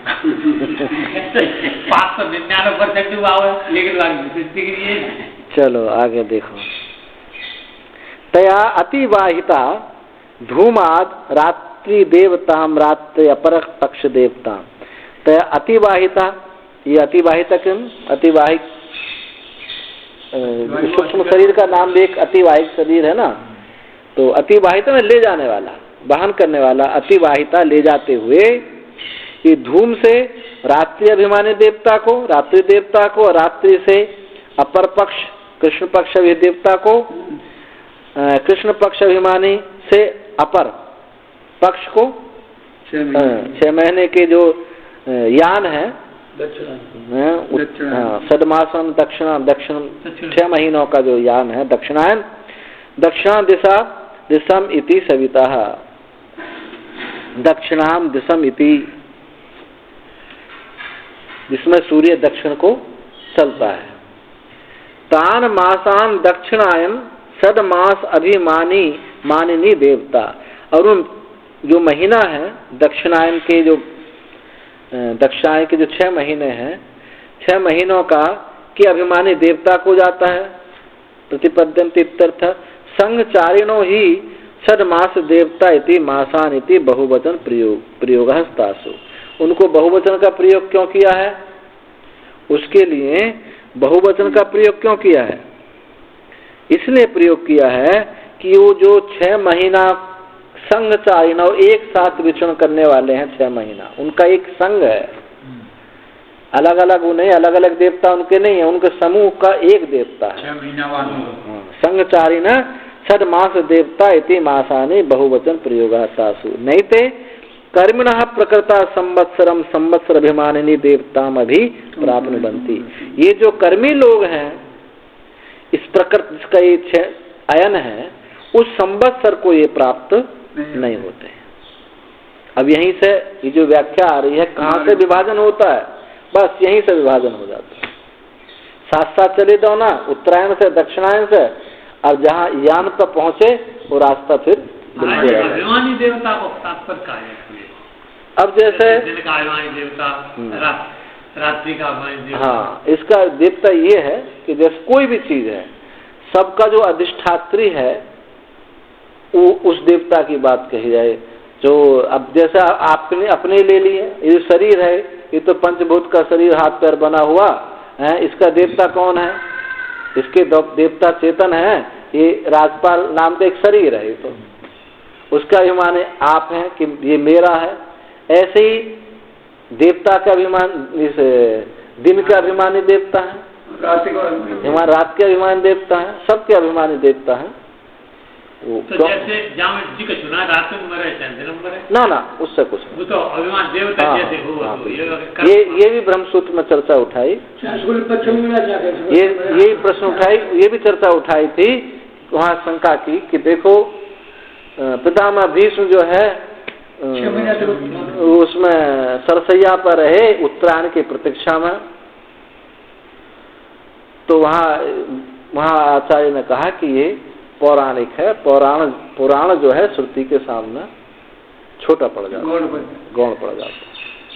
तो कहा कि अभिमानी देवता की, चाहे जिसके चित्त में वैराग्य है या पंचग्नि विद्या को जानने वाला है, वो चाहे दक्षिणायन में मर जाए या रात में मर जाए, शुक्ल में जाए, कैसे मर जाए, परंतु उसका अभिमानी देवता जो है, जो रात का अभिमान ले जाए, उसका अभिमान ही उसको लेकर जाए कर्मानुसार। तो भी समय तो इच्छा मृत्यु को बता वो तो 6 महीने तक बनेगी, वहाँ तो उसका निषेध कर दिया है ना, वो पौराणिक बता पौराण कह करके यही बात बैठते जाए मानी जाए तो फिर नहीं सकता है इच्छा मृत्यु को बता रहे उन्हें तो 6 महीना तक प्रतीक्षा करते रहे। ना वो बात नहीं कही जा रही है, यहाँ अभिमानी देवता की बात कही, ये कह रहे हैं कि अभिमानी देवता तो उत्तरायण में भी हो सकता है, दक्षिणायन में भी हो सकता है, वो 6 महीना इंतजार करने की क्या जरूरत पड़ी। पंचाग्नि विद्या तो देवता को भाव थोड़ा कम तो वो तो उत्तरायण का देवता ले आया, दक्षिणायन में वो देवता तैयार बैठे। फिर शंका की कुतः पुनः संवत्सर प्राप्ति प्रसंगो यतः प्रतिसिध्यते।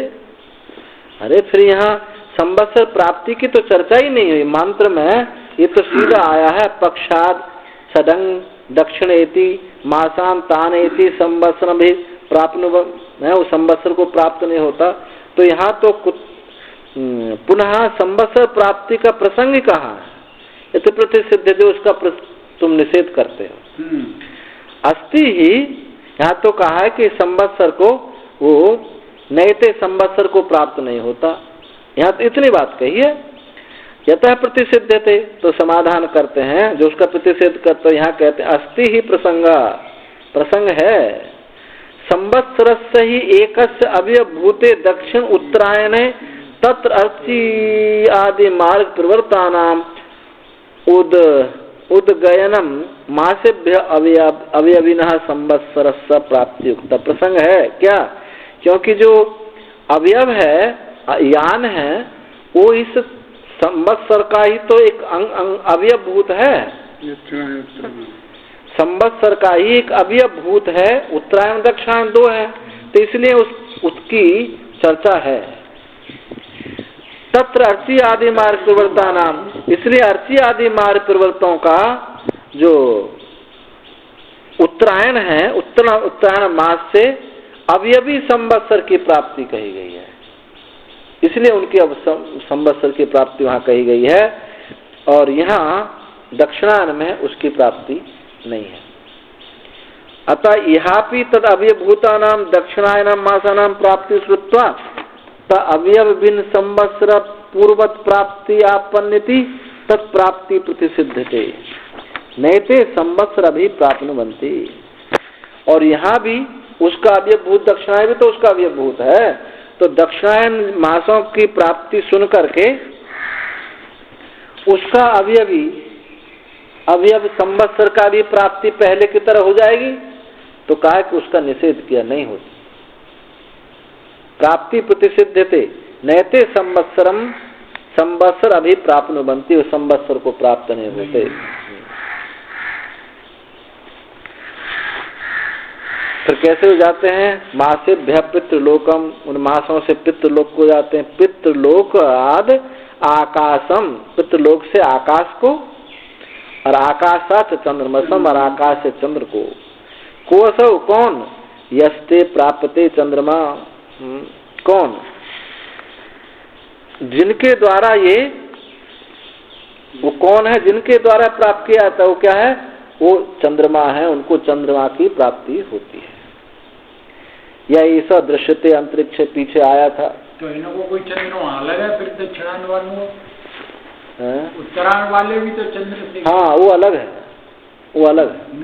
वहाँ इसमें तो ज्यादा नहीं दिया है, इसमें श्रुति, लेकिन बृहदारण्यक में काफी विस्तार दिया, क्योंकि वहाँ अग्नि विद्या बतानी नहीं है, वहाँ तो गति बतानी है। तो यहाँ जो बताया है, कहाँ आई इसकी श्रुति है? ये आया था, पीछे आया इसमें। हाँ, इसी में आया, आदित्या चंद्रमसम चंद्रमसो विद्युतम। तो ये चंद्र अलग है और वो चंद्र अलग है। हाँ, वहाँ भी चंद्र मार्ग में, वहाँ भी मार्ग में भी चंद्र आया। उत्तरायण में जो चंद्र आया वो कौन सा आया?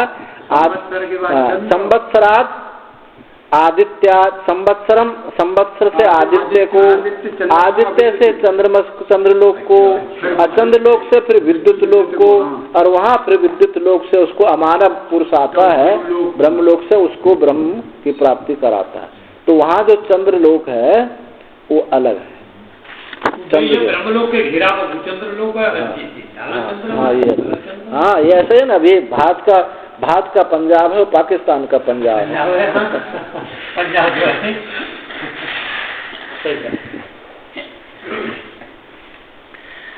यह ऐसो दृश्यते अंतरिक्ष, पीछे श्रुति आई जो ये आंख में देखा जाता है, अंतरिक्ष में देखा जाता है, या इस दृश्यते जो अंतरिक्ष में देखा जाता है, ये चंद्रमा, वही चंद्रमा।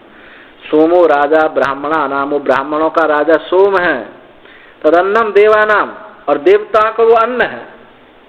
देवता वो अन्न है, जो जीव, जल रूपा जीव जो गया है, अन्न है। तम चंद्रमसम संपन्नम देवा इंद्रियादि भक्षन्ति। उस चंद्र संपन्न, उस चंद्रलोक को प्राप्त हुए को देवता, इंद्र आदि देवता उसका भक्षण करते हैं। सोमरस पीते। अतः ते धूमादिना गत्वा चंद्रभूता कर्मिणो देवीरि भक्षन्ते। इसलिए वो धूमादि के द्वारा जाकर के चंद्र स्वरूप होते हुए, चंद्रभूता, चंद्र स्वरूप होते हुए कर्मी, वो जो कर्मी हैं चंद्र स्वरूप होते हुए देवों के द्वारा भक्षण किए जाते हैं। अब शंका की, ननु अनर्थाय इष्टाधिकरणम। ये तो भैया इष्ट आदि करने जो है, इष्ट दत्त पूर्ति, तो बड़े अनर्थ के लिए है, किसी का भोजन बने जाएगा। अनर्थ है इष्ट आदिकरणम। यदि अन्न भूता देवर भक्षण, यदि देवताओं के द्वारा अन्न होकर के ये खाए जाते तो इष्ट आदि कर्म बड़े अनर्थ के लिए बेकार है। तो नहीं से दोष, ऐसी बात नहीं है। अन्नमिति उपकरण मात्र से विवक्षित्वात्। अन्न जो है क्या है? ये उपकरण मात्र, उपकरण भोग की सामग्री, उपयोग की सामग्री है, ऐसा नहीं है वो खा जाता, उपयोग की सामग्री। अन्नमिति उपकरण मात्र से विवक्षित्वात्। नहीं ते कवल उत्क्षेपण देवै भक्षन्ति। ऐसा नहीं कवल का उत्क्षेपण ग्रास बना के खाया जाता है, ऐसा नहीं है। किम तरही उपकरण मात्र देवाना भवन्ति। महाराज जी आपको एक उदाहरण देते गुरु जी हमारे, वो ये कहते थे कि जैसे हम अपने पशुओं को पाल रहे हैं, ऐसे ही देवताओं के हम पशु पाल रहे हैं। श्रुति है, मन देवानाम सब देवता। हम उनको खिलाते हैं और उनका दूध पीते और घी भी खाते, तो ऐसे ही देवता हमसे ये इष्टापूर्ति। वो मंत्र ही है, श्रुति ही है। देवता का चाहता है ब्रह्म की प्राप्ति हो जाए, उसमें से निकले। जैसे वहाँ पशु छूट जाते है, ऐसे हिंदी में समझाते घेर की लावत है चारों में। किम तरही उपकरण मात्र देवाना भवन्ति। वो किम तरही, तो फिर उपकरण मात्र देवताओं के उपकरण होते हैं। ते स्त्री पशु भृत्यादिवत, जैसे पशु होते हैं, पशु होते हैं, नौकर चाकर होते हैं, स्त्रियां होती हैं, वो जो है उपकरण मात्र देवा, इस प्रकार से उपकरण होते हैं। दृष्टस्य अन्न शब्द उपकरणेषु, और देखा भी गया अन्य शब्द को उपकरण में देखा भी गया है। क्या कहा है? स्त्रियो अन्नः, पशवो अन्नः, विशो अन्नः, राज्ञाम इत्यादि। ये राजाओं का स्त्री अन्न है, पशु अन्न है और विशु अन्न है। ये वैश्य जो बनिए लोग हैं उनको भेंट देते हैं, टैक्स लेते हैं अन्न। न च तेषां स्त्री आदीनां पुरुष उपभोग्यत्वेपि उपभोगो नास्ति।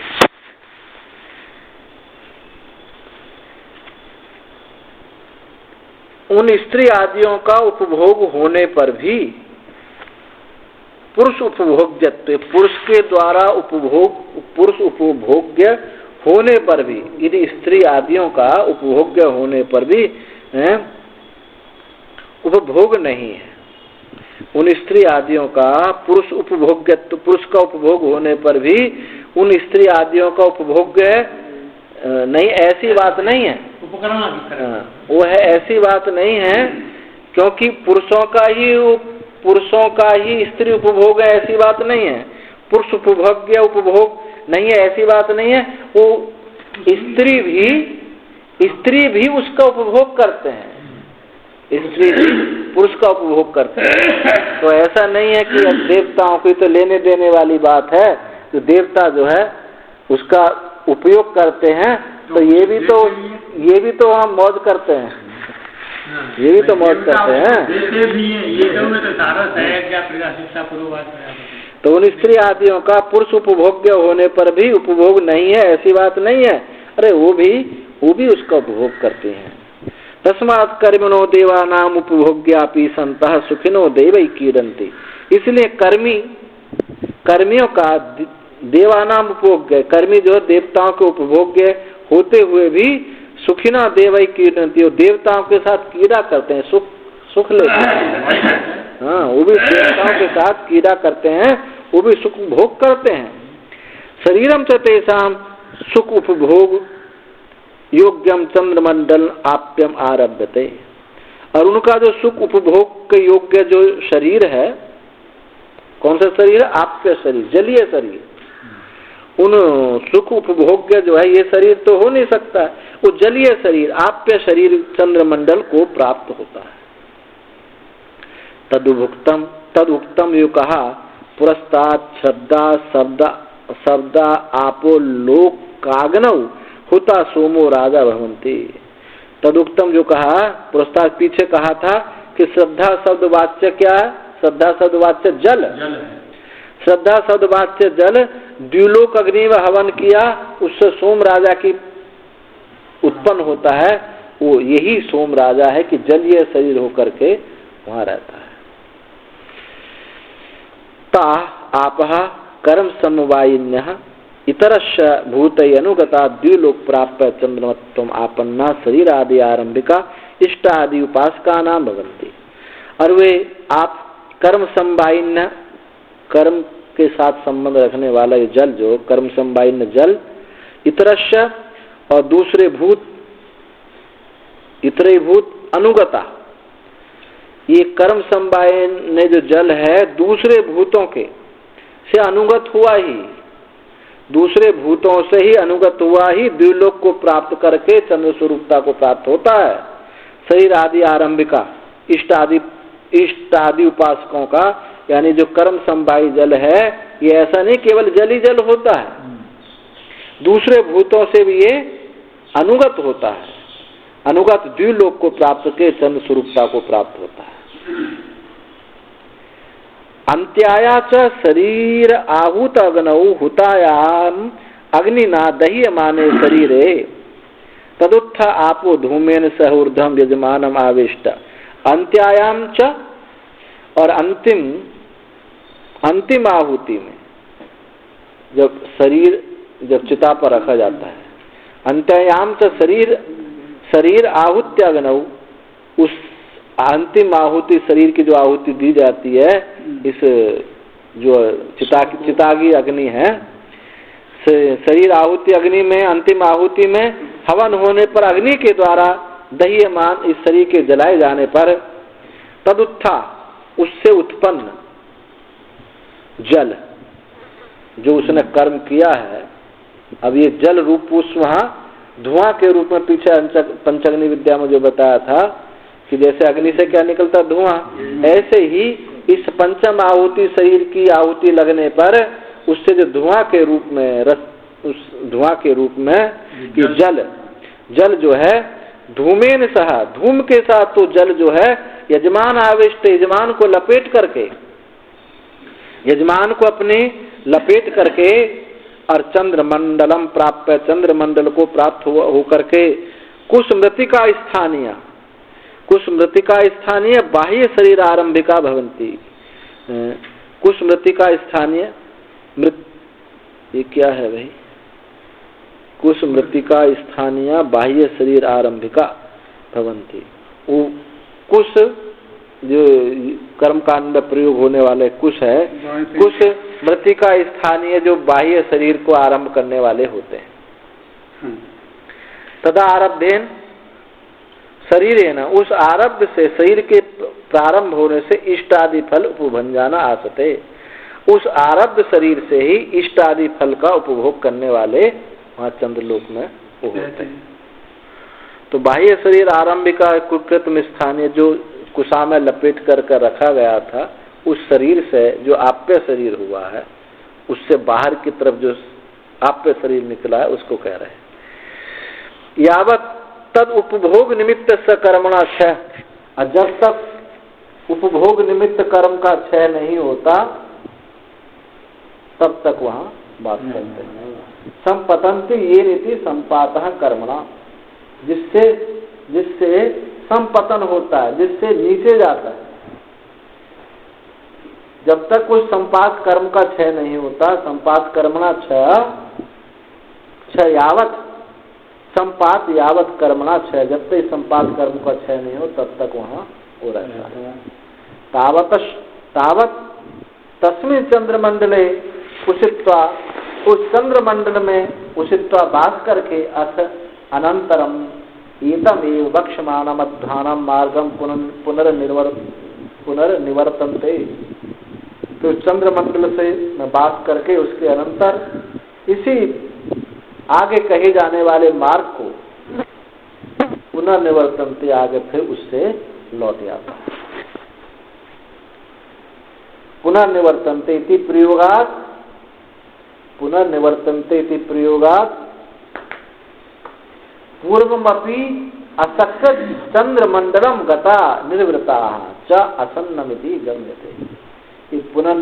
पुनर्निवर्तन्ते शब्द से क्या होता है? इसके प्रयोग से क्या हुआ कि पहले भी अनेक बार चंद्रमंडल को वो गया है। हाँ, पुनर्निवर्तन्ते माने फिर लौट आया, अनेक बार गया है। निवर्ता असन्निधि ऐसा जाना जाता है। तस्मात् यह लोके इष्ट आदि कर्म उपचित्ते चंद्रम गच्छति, इसलिए यहाँ इस लोक में इष्ट आदि कर्म को का संचय करके चंद्र को जाता है। ततक्षय पुनरावर्तन्ते, और उसके क्षय होने पर फिर लौट कर आ जाता है। क्षण मात्र में भी तत्र स्थातु में लभ्यते, वहाँ क्षण मात्र भी रहने के लिए संभव नहीं है। स्थिति निमित्त कर्म क्षयात, इसने क्षयात इवा प्रदीपस्य, ये स्थिति कर्म निमित्त, यदि कर्म का क्षय जब हो जाए तो क्षण मात्र भी वहाँ नहीं रह सकता। जैसे 5 स्टार होटल में जब लग जाएगा कि भाई उसके बाद खत्म, इसलिए क्षयात इव प्रदीपस्य। कैसे? जैसे दीपक का तेल खत्म हो जाता है, दीपक जलता है। तत्र किम केन कर्मणा चंद्रमंडल आरूढ़ तत् सर्वस्व क्षय तस्माद अवरोहणम किम वा सावेशमिति। अब पूर्व पक्ष कहता है कि वहाँ क्या जिस कर्म से चंद्रमंडल में आरूढ़ हुआ था, जिस कर्म से चंद्रमंडल में आरूढ़ हुआ, उस तस्य सर्वस्व सब कर्म का क्षय होने पर वहां से अवरोहण है, क्या कुछ शेष रहता है? जिस कर्म से चंद्रमंडल पर आरूढ़ हुआ था वो के सारे क्षय हो जाते हैं, अथवा कुछ बचा रहता है? भाई भागवत चलने के लिए पूरे मार्ग को व्यय होना चाहिए। किम तथा, इससे कहते हैं तुम्हारा इससे क्या प्रयोजन है? इससे पूछने से क्या प्रयोजन है? पूर्व पक्षी कहता है यदि सर्वस्व क्षया, कर्मणः चंद्रमंडलस्थस्यैव मोक्ष प्राप्नोति। यदि संपूर्ण कर्म का क्षय, संपूर्ण कर्मों का क्षय चंद्रमंडल में स्थित, इस चंद्रमंडल में स्थित ही यदि संपूर्ण कर्मों का क्षय हो जाए तो वही मुक्त हो गया। उससे कर्मों का क्षय होनी तो मुक्ति है? तो मोक्ष प्राप्त होते, मोक्ष प्राप्त हो जाता। तिष्ठतु तावत तत्रे मोक्षस्या न वायते। तो वही मोक्ष हो गए अथवा न हो गए, इसको बात को तो यही छोड़ो। वही मोक्ष होता है अथवा नहीं होता है, तावत तत्रे मोक्षस्या, वहां मोक्ष हो गया अथवा ना हो गए, ये बात छोड़ो। ततः आगत शरीर उपभोग आदि न संभवती। उसका यहाँ इस शरीर का उपभोग आदि आने ये भी संभव नहीं है, क्योंकि कर्म से ही तो हम भोग कर फल भोगते हैं। उसके बाद तो छोड़ो कि मुक्त हो गए नहीं हो गए, पर यहाँ जो आया है, जो आए हुए का इस शरीर उपभोग आदि भी संभव नहीं। जो कर्म नहीं है तो अच्छा बुरा आदि कैसे भोगो?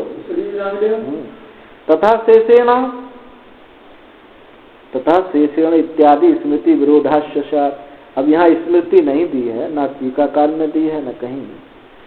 इसमें एक स्मृति है, अब वो ऐसा उसका अर्थ है, यथा गौतमः वर्णाः आश्रमाश्च स्वकर्म निष्ठा प्रेत्य कर्म फल अनुभूयः तथा शेषेण विशिष्ट देश जाति कुल रूप आयु श्रुत व्रत वित्त सुखे मेधसो जन्म प्रतिपत्ति।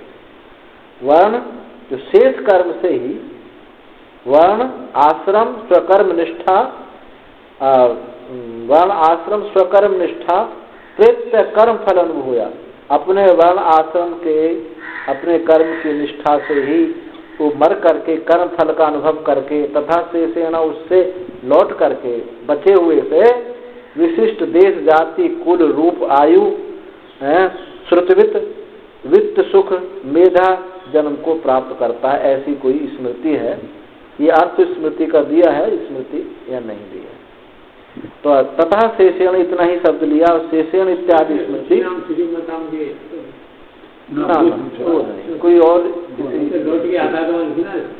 ना यहाँ ये बात नहीं कह रही, यहाँ शेष की बात कही जा रही है कि जो शेष ये जो कर्म, ये शरीर का जो भोग होता है शरीर यहाँ आने पर, ये कर्म शेष रहता है। नहीं, उसमें ये बताया उसमें अशुभ उसके शेष रह जाते हैं। अब आएगा जो भी अभी सभी आ जाने वाला है, 2-4 मिनट में सब आ जाएगी। तथा शेषेण इत्यादि स्मृति का विरोध होगा तो कहते नहीं, इष्टापूर्त दत्त व्यतिरेकेणापि मनुष्य लोके शरीर उपभोग निमित्तानि कर्माणि अनेकानि संभवन्ति। शेष रहता है तो कैसे?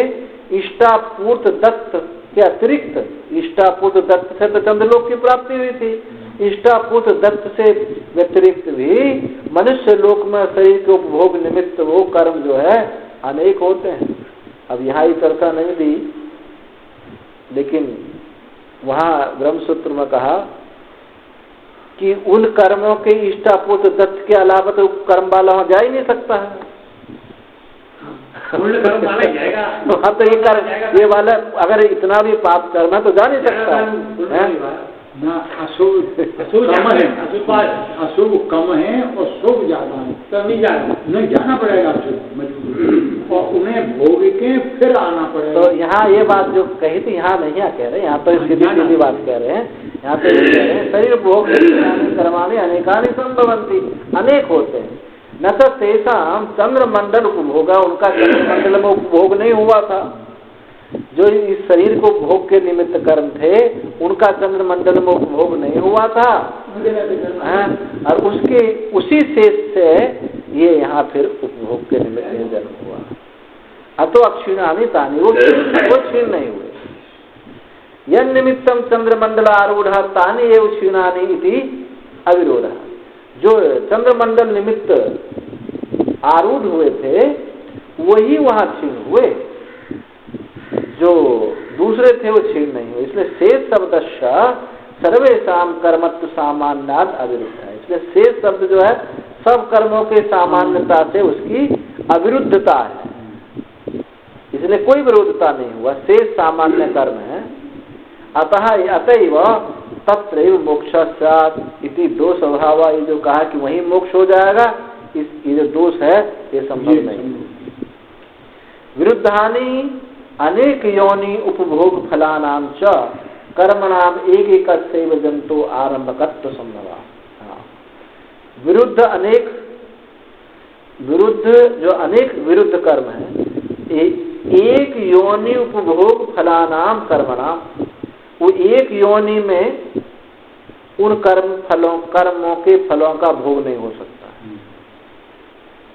अब कुछ कर्म पड़े कि सुअर बनने के हैं, कोई राजा बनने के हैं, वो पड़े हुए हैं सुप्त इस शरीर में संचित पड़े विरुद्ध अनेक योनि उपभोग फलानाम कर्मणाम एक एक जंतु आरंभकत्व संभवात, एक एक जंतु का जब आरंभ होगा तभी वो संभव होंगे। जब जिस जंतु का तभी वो कर्म अपना फल दे पाएंगे। न तो एकस्मिन् जन्म नहीं सर्व कर्म नाम से उपपद्य थे, एक जन्म में सब कर्मों का क्षय भी संभव नहीं है। जैसे कि ब्रह्म हत्यादेश एक एक कर्मणो अनेक जन्म आरंभकत्व सर्वना, जैसे ब्रह्म हत्यादि का एक एक कर्म का अनेक जन्म का आरंभकत्व सुना जाता है। जैसे कहीं बहुत पुराण में आया है कि वो जो है एक ब्रह्महत्या एक शरीर में उसका भोग नहीं कर पाया, उस पाप कर्म की निवृत्ति नहीं हुई, तो क्या हुआ, स्मृति कहती है कि ब्रह्महत्या करने वाले को कुत्ता बना, सूकर बना, गधा बना, ऊंट बना, बकरी बना, भेड़, मृग, चांडाल, पुलकस योनि को प्राप्ति होती है। तो वो जो है एक ही अनेक जन्मों में निवृत्त हुआ। अनेक जन्म आरंभकत्व ऐसी स्मृति है। स्थावर आदि प्राप्ता नाम अत्यंत मूढ़ा नाम उत्कर्ष हेतु कर्मणा आरंभकत्व संभवात। और जो स्थावर आदि प्राप्त अत्यंत मूढ़ है, पेड़ आदि बन गए, अत्यंत मूढ़ा नाम स्थावर आदि प्राप्ता नाम, उनके उत्कर्ष का हेतु कर्म का आरंभकत्व वहाँ संभव नहीं है। इस शरीर में जो स्थावर आदि योनि को प्राप्ति हो वहाँ ये संभव नहीं है। संभव ना होने से और गर्भभूतानाम संसमानानाम कर्मासंभवे संसार अनुपत्ति तस्मात् एक जन्मनि एकस्मिन् जन्मनि सर्वेषां कर्मणाम उपभोगा। कोई ऐसा समझो कि जैसे गर्भभूत संसमानानाम, जिनकी क्षीण हुए जीवों का कर्म असंभव है, कर्म के संभव होने पर संसार उत्पत्ति। कोई ऐसा कहते हैं, ऐसा समझेंगे कि जो गर्भभूत क्षीण हुए जीवों का कर्म के संभव ना होने पर वो संसार की उनको प्राप्ति नहीं होती। ऐसे कर्म पड़े हुए हैं। तो इतने समय के लिए, इतने समय में गर्भभूत, हाँ, तो गर्भभूत जो है क्षीण हुए जीवों का गर्भ में क्षीण हो जाते हैं, कुछ ऐसे भी होते हैं। तो कर्म असंभव न कर्म संभव न होने पर संसार उत्पत्ति, संसार की उनको प्राप्ति नहीं हुई। तस्मात् नहीं कस्मिन् जन्म ने सर्वेषां कर्मणां उपभोगा, इसलिए एक जन्म में सब कर्मों का उपभोग नहीं हो सकता।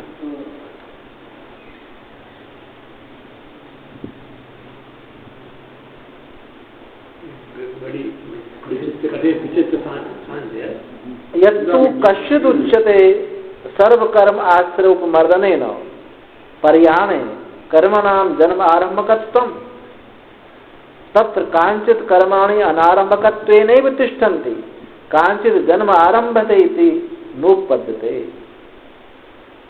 कोई किसी का मत है, कहते कोई कहते हैं कि सर्व कर्म का आश्रय जो शरीर है, ये आश्रय के इस शरीर के उपमर्दन हो जाने पर, मर जाने पर कर्मों का जन्म आरंभकत्व तत्व न कांचित कर्माणि अनारंभकत्वेन तिष्ठन्ति।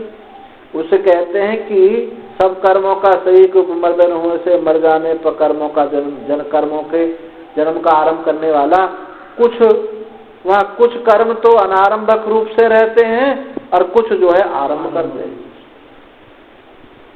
तो कहते हैं ऐसा भी नोप पद्धति, ऐसा भी उचित नहीं है, क्योंकि मरणस्य सर्वकर्म व्यंजकत्व व्यंजकत्वात्, मरणस्य सर्वकर्म व्यंजकत्वात् नोपद्यते मरणस्य सर्वकर्म व्यंजकत्वात् स्वगोचर विभंजक प्रदीपवत।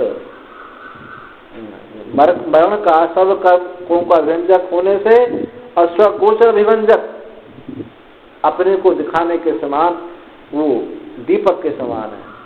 यानी मरण काल उपस्थित होने पर कर्म प्रवृत्ति के प्रतिबंधक के अभाव होने पर, कर्म प्रतिबंध के अभाव होने से समस्त कर्मों का आश्रय संघात का नाश होने से कर्मों का उत्तर शरीर आरंभकत्व रूप से नहीं रहते हों एवं कुछ जन्म का आरंभ करते हैं ऐसा कहते हैं, तो ये भी नहीं बनता। सबके सब नहीं होते, कुछ आरंभ नहीं करते, तो ऐसा नहीं।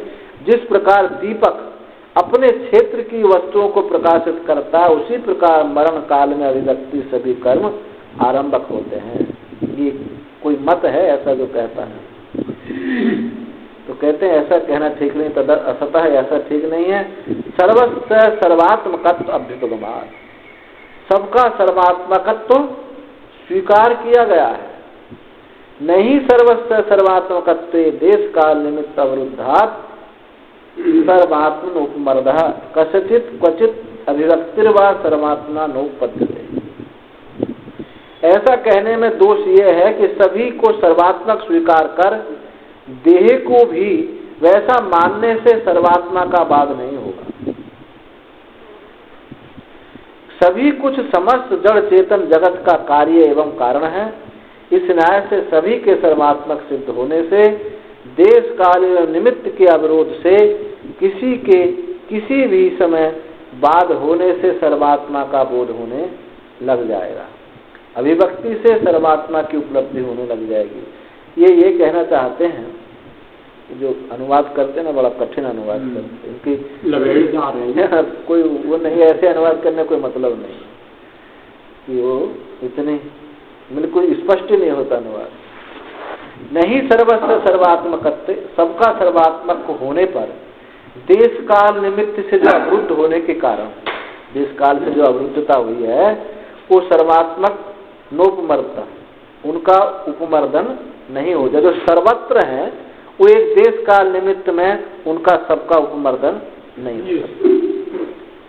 कस्यचित, यहाँ कस्यचित क्वचित अभिव्यक्ति, किसी की अभिव्यक्ति होती है, कस्यचित क्वचित अभिव्यक्तिर्वा सर्वात्मना उपपद्यते है। कभी किसी की अभिव्यक्ति होती है और कभी नहीं होती। तथापि तो भी कर्मणाम अपि शास्त्रीयाणाम भवेत्, इसमें कर्मों का भी आश्रय होता है, वैसा ही कर्मों का भी आश्रय होता है। यथाच जैसे पूर्व अनुभूत मनुष्य मयूर मरकट आदि जन्म अभिसंस्कृता विरुद्ध अनेक वासना मरकटत्व प्राप्त केन कर्मणा मरकट जन्म आरम्भकेन नोपमर्द्यन्ते तथा कर्मणि अपि अन्य जन्म प्राप्ति निमित्तानि नोपमर्द्यन्ते ही उत्तम।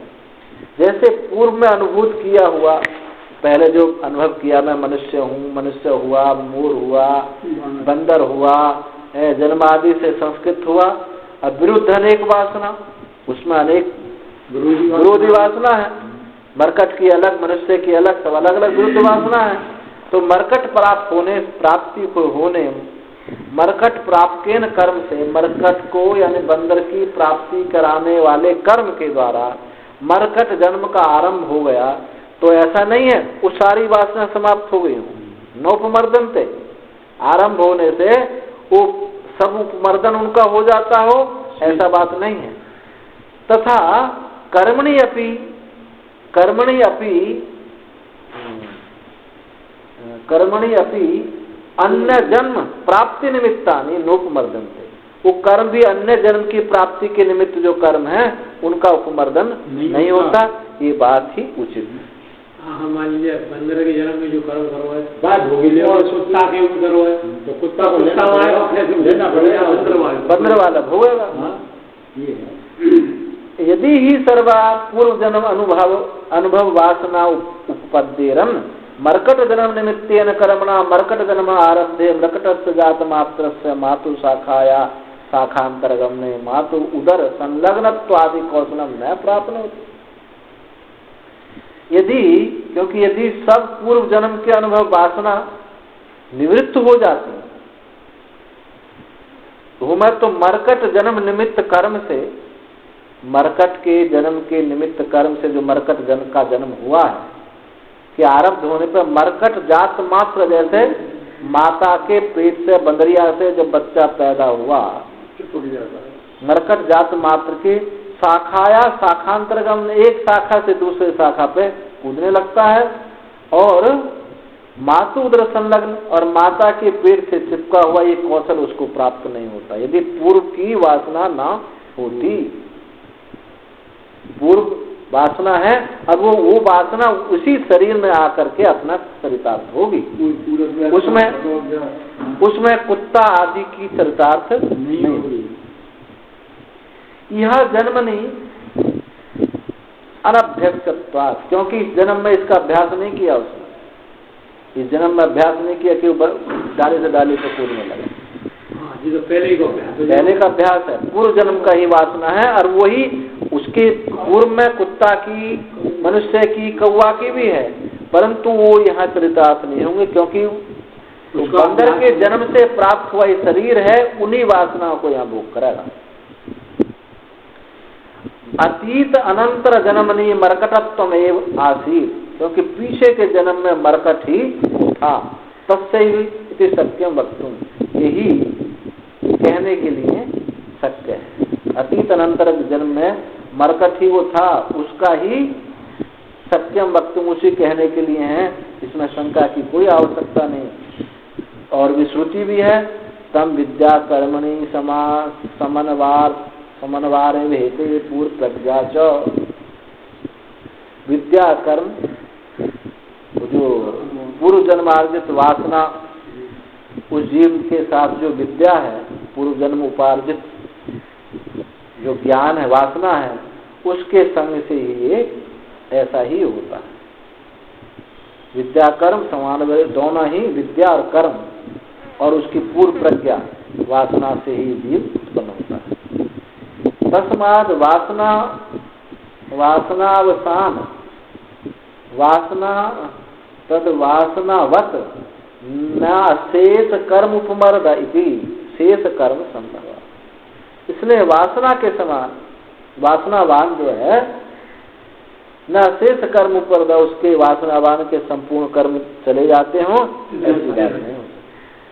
यतः क्योंकि इस प्रकार है, तस्मात् शेषेण उपभक्तात् कर्मणा संसार उपपद्यते, इसलिए जो शेष कर्म है उस शेष के उपभोग से, शेष उपभोग कर्म से ही संसार की प्राप्ति होती है। इसी न कशित विरोध है, इसलिए कोई भी इसमें विरोध नहीं। चक्कर से बचना है, ले जाएगा यम प्रति निवर्तन, वह कौन सा मार्ग है जिसके प्रति निवर्तन, वह कौन सा मार्ग है जिसके प्रति निवर्तन होता है, कौन सा मार्ग है? को असौ यम, जिसके प्रति निवर्तन होता है, इति उच्यते, वह को असौ, कौन सा मार्ग है? ऐसे इतम यथागतम निवर्तनते, जिसको गया हुआ लौटता है। तो मार्ग, लौटने का मार्ग बताते हैं। तो शंका की, ननु महासेभ्य पितृलोकम पितृलोकाद आकाशम आकाशात चंद्रमसिमिति गमन उक्तम उक्तो न तथा निवृत्ति। ये जो शंका की थी, किम तरही आकाशात वायु इत्यादि कथम यथेतमिति उच्यते, कि मार्ग से पितृलोक को, पितृलोक से आकाश को, आकाश से चंद्रमा को, ये ऐसा गमन क्रम कहा था, जाने का क्रम बताया था। तो न तथा निवृत्ति, उससे ही लौट करके नहीं आता। न तथा निवृत्ति, ऐसी निवृत्ति नहीं है। किम तरी, तो कैसे होती है? आकाशात वायु, आकाश से वायु आया, और यहाँ क्या है? पितृलोकाद आकाश, आकाश चंद्रमा, तो आकाश से पितृलोक है। लेकिन मार्ग में क्या बताया इसमें, लौटते समय आकाश में वायु वायु बताया है। तो वही बात शंका कर कही जा रही है कि जैसे गया था न तथा निवृत्ति, वैसे निवृत्ति नहीं है। किम तरी, तो क्यों नहीं है, तो आकाश से वायु है, तो कथम यथेतम इच्छते, ऐसा कैसे कहा जा सकता है कि जैसे गया था वो वैसे उस रास्ते से लौट के आ गया। तो कहते नहीं दोष है, ये दोष नहीं भाई। आकाश प्राप्ति तुल्यत्वात् पृथ्वी प्राप्ति, आकाश प्राप्ति की समानता पृथ्वी प्राप्ति से वो आकाश की समानता है, समान। आकाश प्राप्ति की समानता पृथ्वी की प्राप्ति से है। न च अत्र यथ एतम एवेति नियमो अनेवम विधमपि निवर्तते, और यहाँ ये भी कोई जो आपने कहा ये भी कोई बात नहीं है, यथा जैसे गया था ऐसे ही आवा, ऐसा भी कोई नियम नहीं। ये नम विधिमपि निवर्ते, इसी मार्ग से लौटता, ये भी कोई नियम नहीं है। नियम क्या है, पुनः निवर्तन देती नियम, भाई ये नियम है कि लौटता है, लौटे वाले के लिए काम है, गनी ऊपर गिरवे के लौटता है। ये नियम तो है पक्का कि ऐसे ही लौटता है। अब कुछ किस जगह ऐसा है, कोई तो कुछ जो लौटने के मार्ग हैं उनमें कोई तो वही बताया है, और कुछ एक आध भिन्नता भी आती है। तो भिन्नता कहने से कि भैया अब कोई रास्ता तो सीधा यहाँ, अब इधर इस रास्ते में ये शहर पड़ेंगे और कहीं दूसरा शहर आ गया तो लगता है कि भाई इस रास्ते से नहीं है। तो नियम यही है कि लौट का आता है, इसको मान लो बस। अतः उपलक्षणार्थम एतद यथम एतम इति, ये तो उपलक्षण करने के लिए है कि जैसे गया था वैसे लौटा। अतो भौतिक आकाशम प्राप्तम प्रतिपद्यते, इसलिए भौतिक आकाश को प्राप्त होता है। या तेषाम चंद्रमंडले शरीर आरंभिका आपः आशा ता तेषाम तत् उपभोग निमित्तानाम कर्मणाम क्षय विलीयन्ते।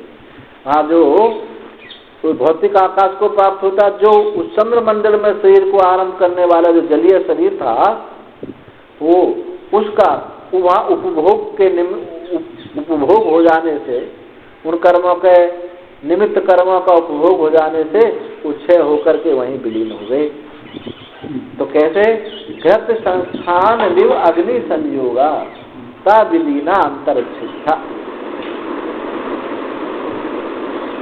जैसे घट संस्थान यानी घट संस्थान, घी का कोई पिंड, घी के पिंड का अग्नि से संयोग कर दिया जाए तो अंतरिक्ष वहीं ऐसे जैसे विलीन हो जाता है, ऐसे ही वो अंतरिक्ष में ही वो विलीन हो गया। वो शरीर जो था जलीय वहीं समाप्त होगा। आकाश भूतायु सूक्ष्म भवन्ति, आकाश के समान वो सूक्ष्म सा हो गया। अंतरिक्षात, उस अंतरिक्ष से वायु भवन्ति, वायु होते हैं। वायु प्रतिष्ठा वायु भूता, वायु की प्रतिष्ठा होती है, वायु भूत होकर के इतश्च अमृतश्च उयमाना ताभि क्षीण कर्मा वायु भवन्ति। और इतश्च अमुतश्च, वायु होकर के वो जो शरीर है, जीव है, इधर उधर जाया जाता है। कभी इधर वायु के झोंकों से इधर चला गया, कभी इधर चला गया, ऐसे इधर उधर बहता रहता है। उय माना जाता, ताभी उसी कर्म के साथ, ताभी सह उसी के साथ क्षीण कर्मा हुआ तो वायु हो जाता है। और वायु भूतवा ताभी सही धूमो भक्ति, वायु से फिर वो वायु के साथ ही हो के साथ धूमो भक्ति, धूम हो जाता है। धूम क्या है, या बादल, उसमें विद्या में पृथ्वी कौन सी थी, पृथ्वी विद्या। तो धूमो भूतवा, धूम हो करके अम्भ अभ्र अब भयानक मात्र रूपो, बरसाने वाला बादल हो जाता है। अभ्रम भूतवा तथा सेचन समर्थो मेघो भवति, अभ्र हो करके उससे सेचन वर्षा करने वाला फिर ये मेघ हो जाता है। और मेघो भूतवा फिर उन्नतेषु प्रदेशेषु अथ वर्षते, ऊंचे प्रदेशों पर बरसता है। वर्षा धारा रूपेण शेष कर्मा पतंती, वर्षा की धारा रूप से वो शेष कर्म जो है यहाँ आते हैं। शेष कर्म से युक्त जो जीव है, ते यह ब्रीहियवा औषधि वनस्पतय तिल मासा इत्यादि जायन्ते। और वे जो है धान, जौ, औषधि, वनस्पति, तिल, उड़द, अनेक प्रकार से वो उत्पन्न होता है। अक्षीण कर्मणाम अनेकत्वात् बहु वचन निर्देशा। उस क्षीण कर्मों का अनेक होने के कारण यहाँ इसको क्या कहा है, बहुवचन प्रयोग किया है, जायन्ते।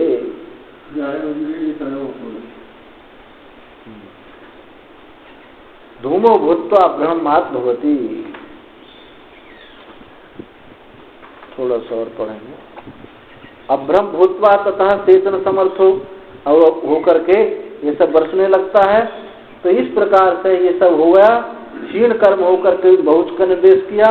और मेघादिषु पूर्वेशु अनेक रूपत्वाद एक वचन निर्देश। और मेघादियों में पूर्व मेघादि में एक था तो इसने एक वचन का निर्देश किया। यहाँ अनेक प्रकार से फैल गया। यस्मात् गिरि तट दुर्ग नदी समुद्र अरण्य मरु देश आदि सन्निवेश सहस्राणि वसुधारा भी पतितानाम अतः तस्माद् हेतुर्वै खलु दुर्निष्प्रतरम दुष्निक्रमणम दुर्निस्तरणम। इसलिए क्योंकि वो गिरि तट किले नदी समुद्र जंगल मरुभूमि आकादि के निवेश हजारों वर्षा की धारा के साथ वहाँ गिर जाता है और उस कारण से वे दुर्निष्प्रतरम यानी उसका निकलना बड़ा कठिन होता है। या तो गिरि तटात उदक स्रोत सोह्यमाना नदी प्राप्त बनती। फिर गिरि तट से उदक स्रोत नदी के स्रोत का बहता हुआ ले जाए जाते हुए नदी को प्राप्त होते हैं तथा उससे समुद्र तथा मकर आदि रक्षन्ते मकर आदि के द्वारा खा लिए जाते हैं। तथेपि अन्य और वो मकर भी किसी दूसरे के द्वारा खा ले जाते हैं। तत्रैवं सह और वहीं मकर के साथ समुद्र विलीना मकरेना समुद्र विलीना समुद्र अम्भो भी जलधरई आकृष्टा। और वहाँ मकर के साथ समुद्र में विलीन हुए और समुद्र को अम्भो जल के द्वारा जल खींच ले जाने से वो फिर आकृष्ट फिर बरस जाते हैं। पुनर्वर्षा धारा भी फिर पुनर्वर्षा के द्वारा मरु देश में फिर गिरते हैं। फिर शिला तट पर गिरते हैं। तस्तिष्ठन्ति कदाचित व्याल मृगादि पीता भक्षिता शान्य। फिर उसको कदाचित कोई शेर मृग आदि पी लेते हैं, भक्षण कर लेते हैं। तेपि अन्नयति वो भी किसी दूसरे के द्वारा खा ले जाते हैं। ऐसा परिवर्तन घूमता रहता है। कदाचित अभक्षेषु स्थावरेषु जाता तत्रैव सुस्थिरन्। कहीं उसको स्थावर आदियों में भक्षण हो जाए तो जाता तत्रैव सुस्थिरन् तो वहाँ सूख जाता है। भक्षेष्वपि स्थावरेषु जाता नाम स्थावरों के खाने पर भी जाता नाम रेत श्रिक देह संबंधो दुर्लभ है। उनके खाए जाने पर जो रेत श्रिक देह के साथ संबंध है रक्त और वीर्य आदि ये बड़ा कठिन हो जाता है। इसलिए बहुत स्थावरानामिति यतो दुष्निष्क्रमणम। इसलिए बड़ा स्थावर आदियों में पहुंच गया उसका निकलना बड़ा कठिन हो जाता है। इसलिए ये कहना चाहते हैं इससे बताने से कि मनुष्य जन्म बड़ा दुर्लभ है। इसमें यही फिर हम वही कर्म करें उसको प्राप्त होना फिर ऐसे भटकते रहें तो इसलिए नहीं। इसलिए इस पंचअग्नि विद्या को जान करके इस क्रम का इसका जो चक्र है इसको तोड़ दिया जाए। ओम पूर्णमदः पूर्णमिदं पूर्णात् पूर्णमुदच्यते पूर्णस्य पूर्णमादाय पूर्णमेवावशिष्यते। ओम शांति।